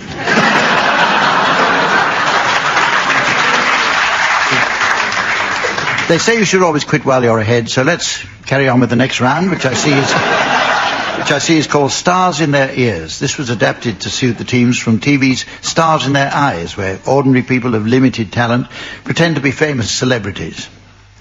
Not quite sure why it had to be adapted.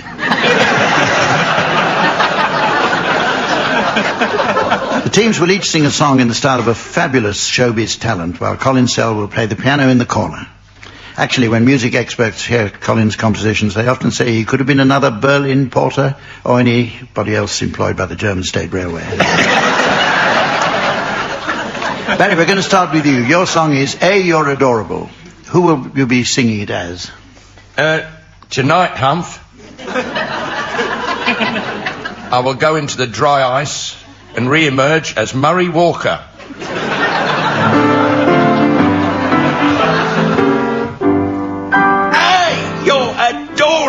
B, you're Mika Häkkinen. C, you're Eddie Irvine in a spin.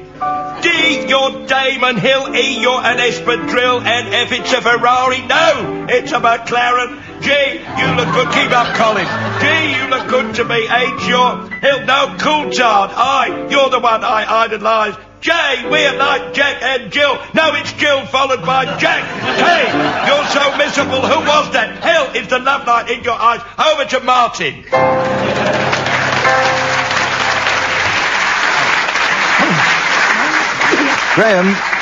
Graham, your song is My Favourite Things from The Sound of Music. Who will you be singing it as, please? Tonight, Humph, I shall be Darth Vader.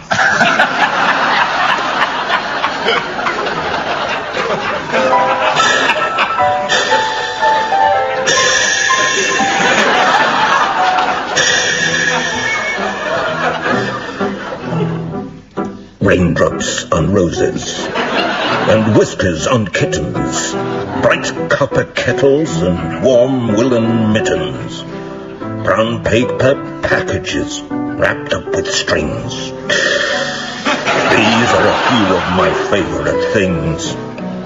Cream-coloured ponies, crisp apple strudels, doorbells and sleigh bells, and God seize them! Wild geese that fly, with the moon on their wings. These are a few of my favourite targets. And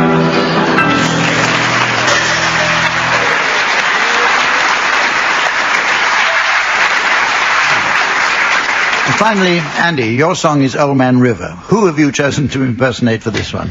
Sooty.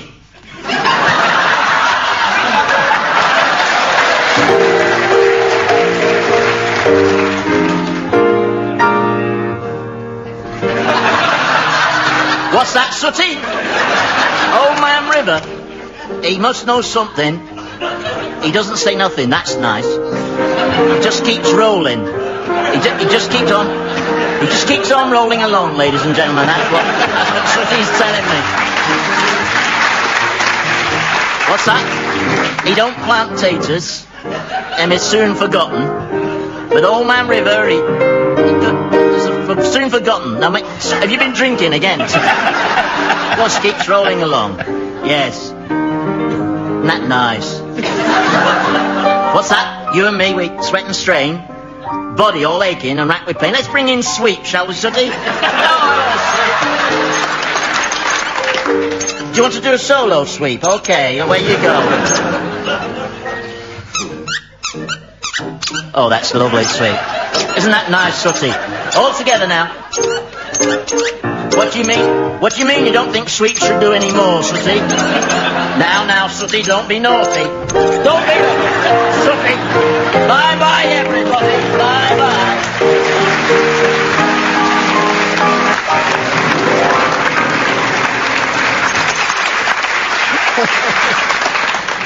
For those of you listening at home, you're happier not knowing. Well, I notice it's almost the end of the show, but before we go, there's just time for teams to announce the late arrivals at the Frenchmens Ball. Samantha tells us she's off to a gourmet evening where her favourite French chef has prepared a 9-course dinner. Looking at the menu, she says she's not so keen on some of his traditional dishes, but she spotted something tempting between the frog's legs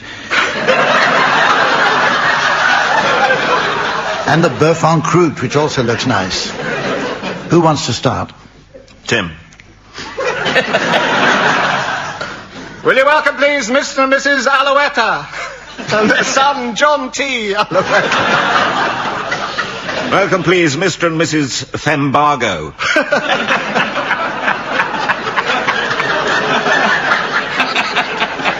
And their cousin, British Bee Fembargo. From the French farming community. Oh, yes?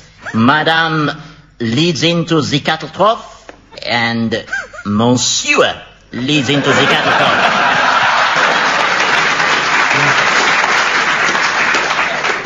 Welcome, Jacques Delors and his mother, Mère Delors. What did Ma say? She's bored. Oh. No. Will you welcome, please, Mr. and Mrs. That Hole in the Ground Can't Be a Toilet, and their daughter, Shirley, That Hole in the Ground. Will you welcome, please, Monsieur and Madame, the other one, and their cynical son, Paul, the other one. Will you please welcome Mr. Sayes and his llama? That's the llama, yes. And will you welcome, please, Monsieur and Madame is the sound of a racing car, and their son, Pierre,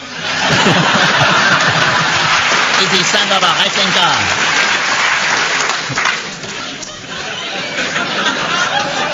Who is that hesitating in the doorway? Oh, it is Mr. and Mrs. Cordial's aunt from France. Come on, Tante Cordial. Oh, no! Someone has switched round the signs on the ladies and gents. What a Toulouse low trick! Well, ladies and gentlemen. Will you welcome, please? Mistress is all right for a holiday, but you wouldn't want to live there, and their son, Francis. All right. Well, ladies and gentlemen, as the wee willy winky of time pops out of the nightgown of eternity, I notice it's the end of the show. So from Samantha, the teams, myself and the fine folk of Greenwich, it's goodbye.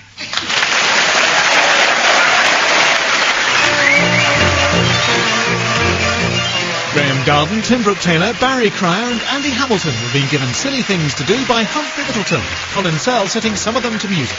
The programme consultant was Ian Pattinson, and the producer was John Naismith.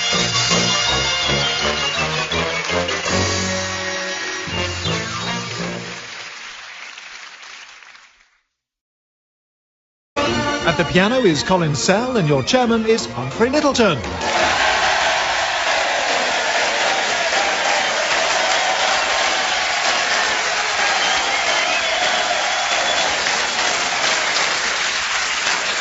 Hello and welcome to I'm Sorry I Haven't a Clue. You're welcome to join us this week from the Theatre Royal in Winchester, a fine city set at the heart of the ancient kingdom of Wessex. It was the Romans who established a town here on the site of a small British settlement and called it Venter Belgarum. The Latin word venter simply meant home, while the word Belgarum indicated a base of rocky hills or tors, hence the literal translation, home-based stores.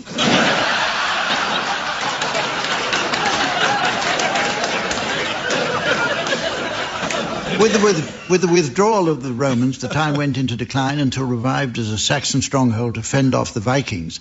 Much of England to the northwest was terrorised by invading Danes, who forced the native populace to endure such hardships as pillage, slavery, torture and bacon slices pumped full of water.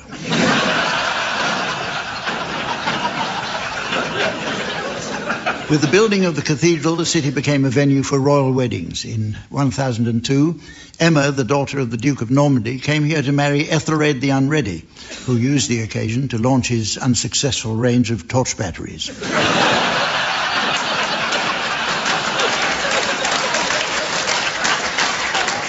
With the city constantly expanding, St John's Hospital was built here in AD 935. Their first ever patient is recorded as one Will the Shepherd. His descendants still live in the area and treasure the document confirming his admission date, which has been passed down the family since the very day it was received in 1984.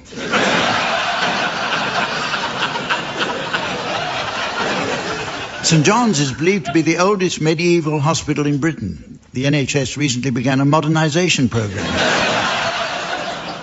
to bring all their others up to this standard.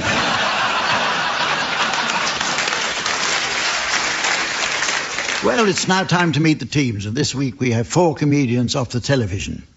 And there aren't many who've been off the television as long as these. They are on my left, Barry Cryer and Graham Garden.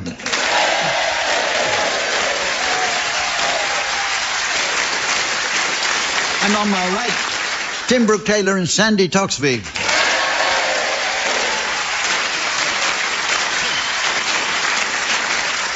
And eager as ever to enjoy the teams on the desk next to me, please welcome our scorer, the delightful Samantha.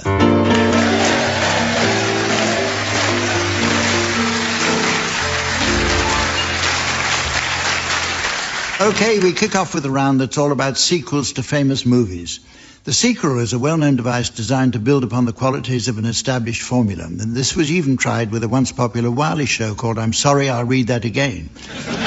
I can't begin to list all the truly great qualities of the sequel. And believe me, I've tried.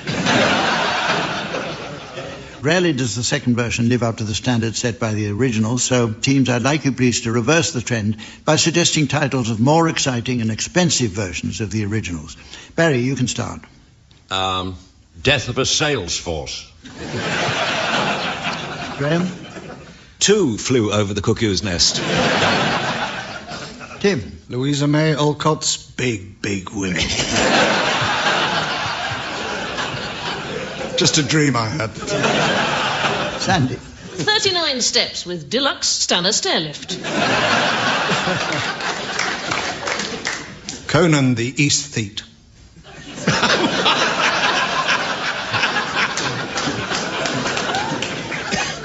Chitty Chitty Bang and Olufsen. Watership down and then back up again. Very dramatic one, Call Me Saddam. Reference to Call Me Madam. It's the best that's ever gone. Bring me the whole of Alfredo.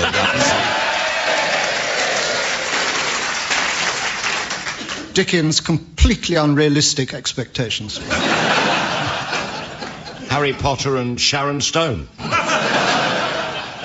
12 Calm Women. A whole sixpence.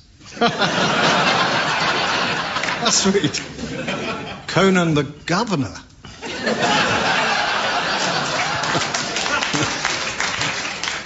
Generous Anik, as opposed to tight Anik.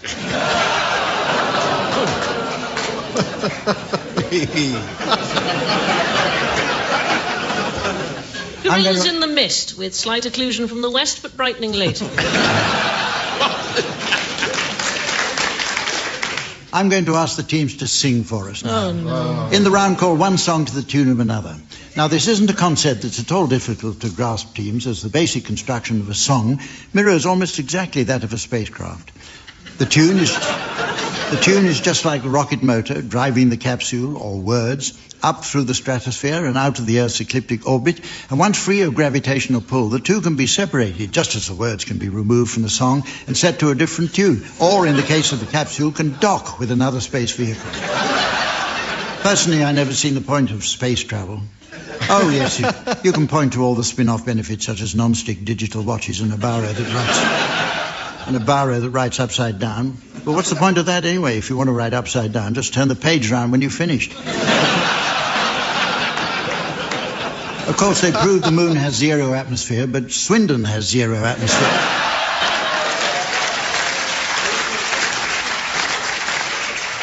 And we don't all spend millions of dollars going there to see for ourselves. Now, teams, I sense that you think I've missed something here.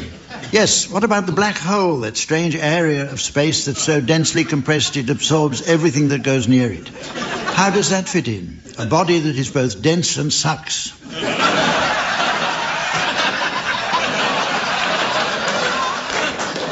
At the piano we have Colin Sell.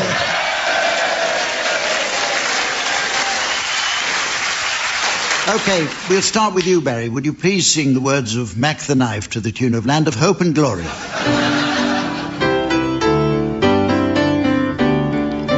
Oh, the shark has pretty teeth, dear, and it shows them pearly white. Just a jackknife as Macheath, dear, and he keeps it out of sight.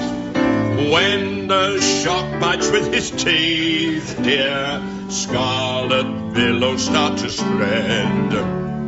Fancy gloves that wears Macheath, dear, so there's not a trace of red. On the sidewalk Sunday morning lies our body oozing high. Someone sneaking round the corner. Someone Mac the Knife from a tumble by the river, a cement back dropping down.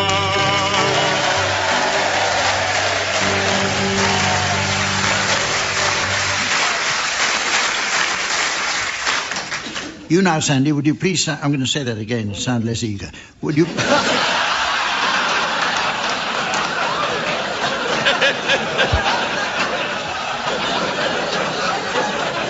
Would you please sing the words of Anarchy in the UK to the tune of Bring Me Sunshine?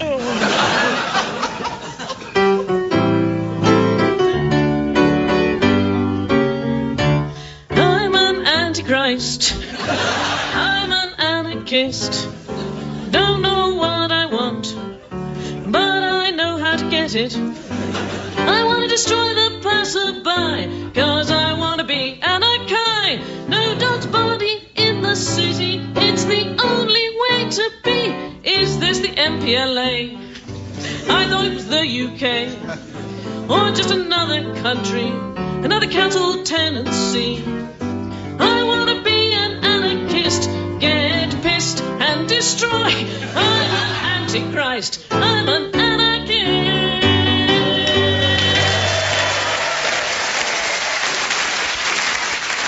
Your turn, Tim, and I want you to sing the words of the Red Flag to the tune of Mr. Sandman.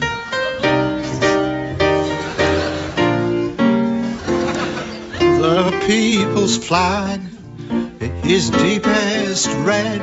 It shrouded oft our martyred dead, and ere their limbs stiff and cold, their hearts were dyed its every fold. Then raised the scarlet standard high, within its shade we'll live and die. Though cowards flinch and traitors sneer, we'll keep the red flag flying here, brother.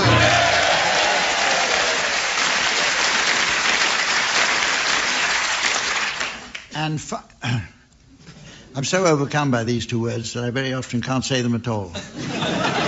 And finally. And finally, Graham, I'd like you to sing the words of How Much Is That Doggy in the Window to the tune of Bob Dylan's Blowin' in the Wind.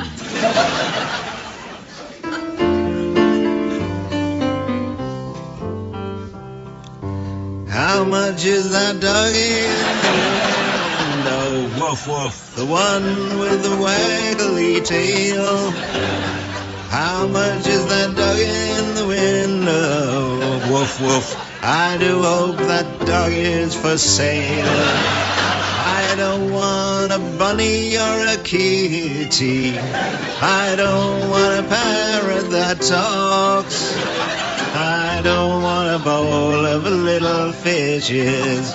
You can take a goldfish for a walk.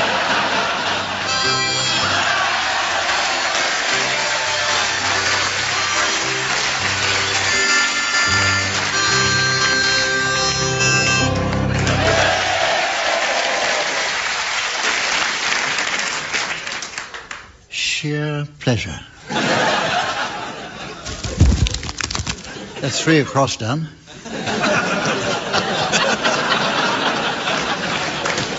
We move on now to a game called Play Your Chords Right. This is based on a popular TV show called Play Your Cards Right, hosted by the evergreen Bruce Forsyth. It was Brucey, of course, who became famous with his many catchphrases such as, nice to see you, nice, and what do you mean a wig? A wig, what mean you do?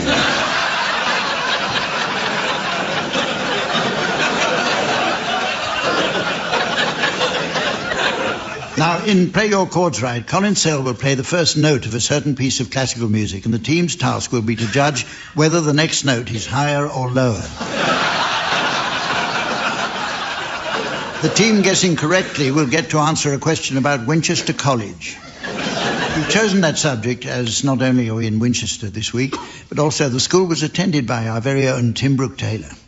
And another Winchester schoolboy who famously sported a Union Jack waistcoat was Sir Oswald Mosley.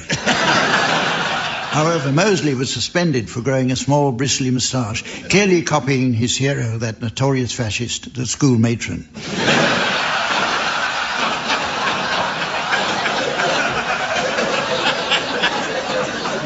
Okay, I'll now ask Colin to announce the piece of music whose note structure you'll be guessing, teams. What is it, Colin?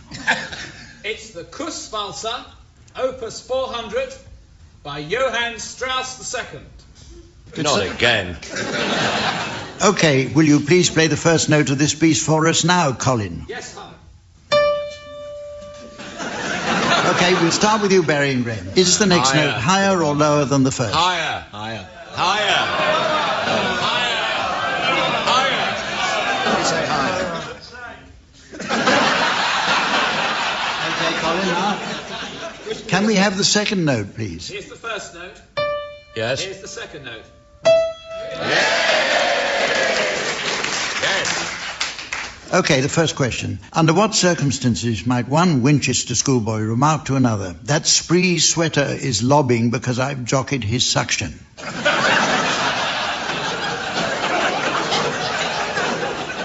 Please, sir. I know, sir. I know, sir. I think it's when the riders of Rohan have laid siege to the Elflings in the mines of Mordor. No? No. No. Swatty Brooke-Taylor's putting his hand up. Sorry, Sandy. What?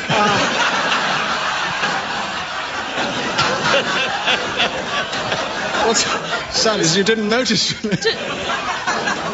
Do people still carry smelling salts? Can we have a go, please? Yes. Well, I think Spree was cheeky. Sweater, man in sweat, so he's a fag.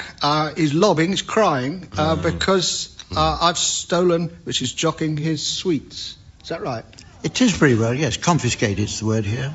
That cheeky fag is crying because I've confiscated his sweets. I don't know what your parents paid for that school, but it was worth every penny.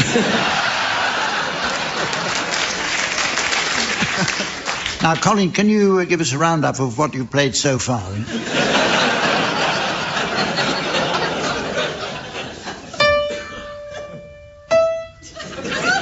Tim and Sandy, I want you to now guess whether the next note is higher or lower. What do you think? It's lower. Lower, Hump. Colin, lower or higher? This is the sequence so far.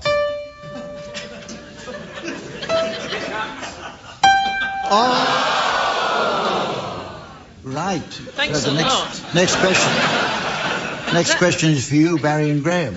Under what circumstances might a Winchester schoolboy say, "Pass the Bibling rods, there's a tunding on top of Hall"? Well, he's pissed, obviously. I think you'll find Tunding was the school Sherpa, wasn't he?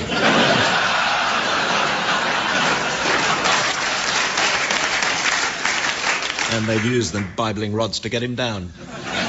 Well, I've got here, this meant that a flogging was about to be administered by the prefect of Hall on the dais in the dining hall in front of the entire school. A tunding could be from 12 to 50 strokes administered with Bibling rods, beech-handled rods comprising 4 apple twigs, each 5 feet in length. Gosh, it's gone soft since I was there. Colin, give us a roundup of what you've played so far. Tim and Sandy, Yeah. have a go. Higher or lower? Yeah, lower. Lower. We say lower. All right.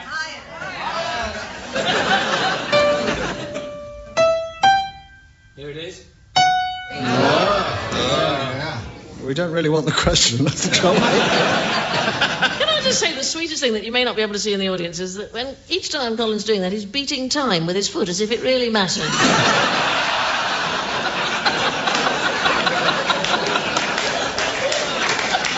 Okay, Tim and Sandy, what's the answer? What's the question? What was the question? I seem to remember is that note higher or lower?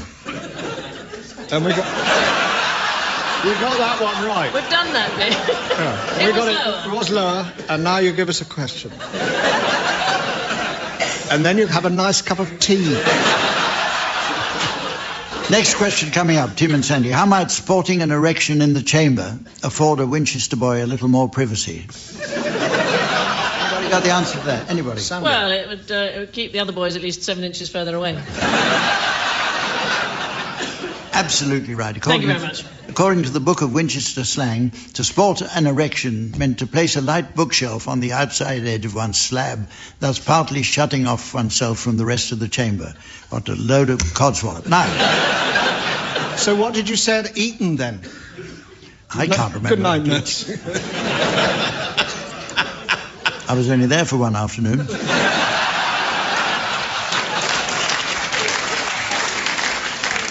The next round is called Animal Farm. This is played in tribute to Orwell's novel of farm animals, whose philosophy is summarized as 4 legs good, 2 legs bad. It's a phrase which might prove a useful work ethic for whoever it was who packed my new self-assembly B&Q kitchen table.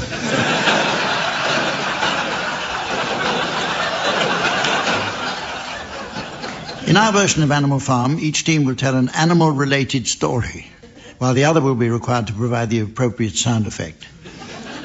Graham Garden's team should be quite good at this, as he's an expert at doing farm impressions, and offered Barry Cryer some coaching. So the other evening, Barry went round to Graham's house in the country, and Graham shot him in the back.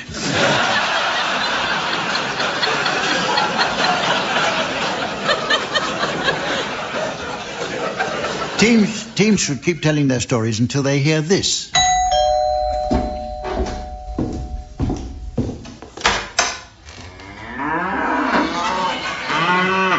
When the cows come home.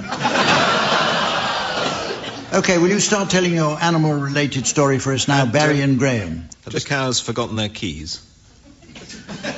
What? Well, they're coming home. Why did they ring the bell? They must have forgotten their keys. Just a thought. Because they'd lost their horns. That's right, milk it.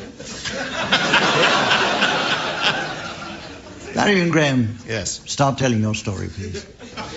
It was tea time in the jungle. All the animals were there. Suddenly, they all fell silent for the arrival of Jumbo, the wise old chimp.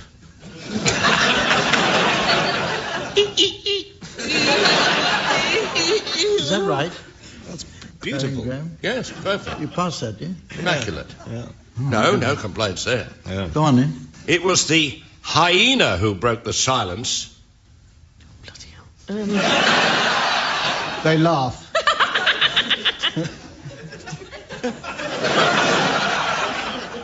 Why so sad, said Jumbo.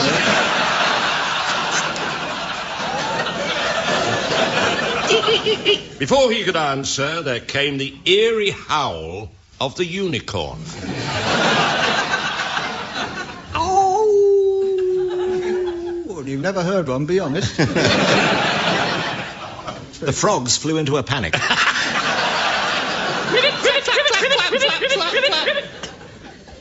They were only calmed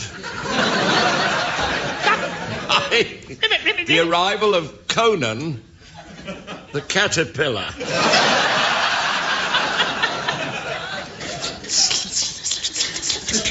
Now calm down.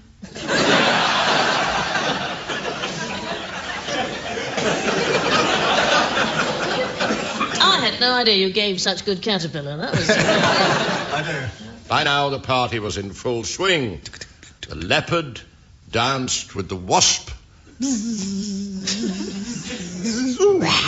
Stop away. Sound like turning into Gollum. I spotted you the moment I came in.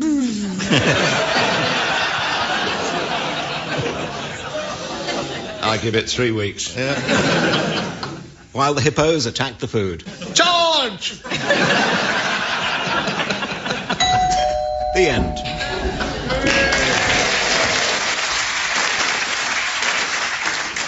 OK, Tim and Sandy, would you please tell your animal-related story, a one-liner if possible,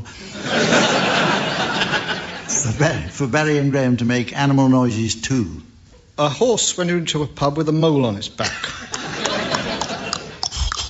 You be wanting a drink, said the landlord, beavering away behind the bar. You didn't do the bee, by the way. You be. Mr. B. Yeah. So you be. What'll it be, my lord? Mallard. What'll it be? Quack. Would you like a glass of red, dear? What do deer do? They bark, don't they? They clash antlers. Yeah. I haven't heard them. Oh. Don't be an ass, said the horse. Bear with him, said the mole. God help us, it's dark in here. I always have to pander to him. A little more bamboo, if you don't mind. Haven't had a shake for a month. Have you got monkey nuts? Asked the horse. No, it's just the way I'm sitting, he said. I'm afraid we're out of roast wolf. Oh, said the mole. I suppose a fox out of the question. Yes.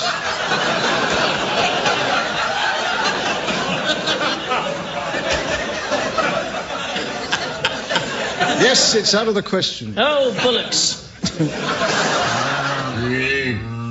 Any pudding? Well, there's dessert rat.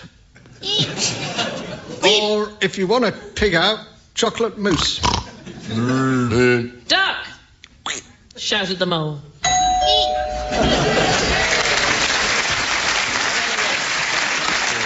OK.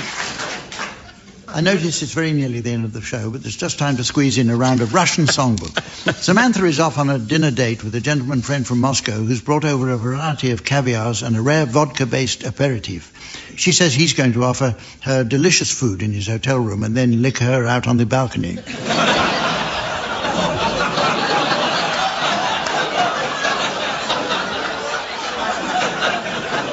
I failed to see the double in that on time.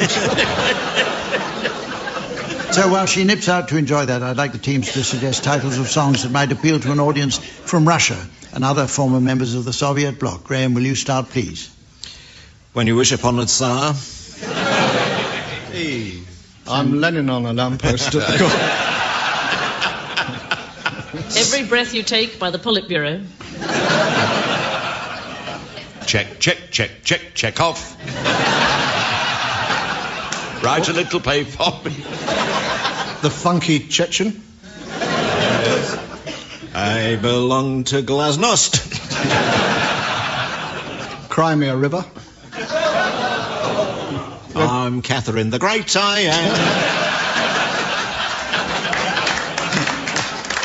am. Lonnie Donegan's #1 hit, Putin on the Style.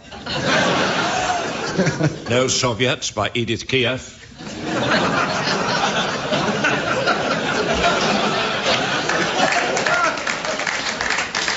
Ruble, don't take your love to town. Tashkent, Wallop, what a picture. She wore an itsy-bitsy, teeny-weeny yellow polka-dot headscarf. The teddy bear Sputnik. You're sure of a big surprise. And so, ladies and gentlemen, as the bride of time is led down the aisle of fate before the manager of Tesco's points out they don't do wedding ceremonies, I notice it's the end of the show, so from the team, Samantha, myself and the good folk of Winchester, it's goodbye.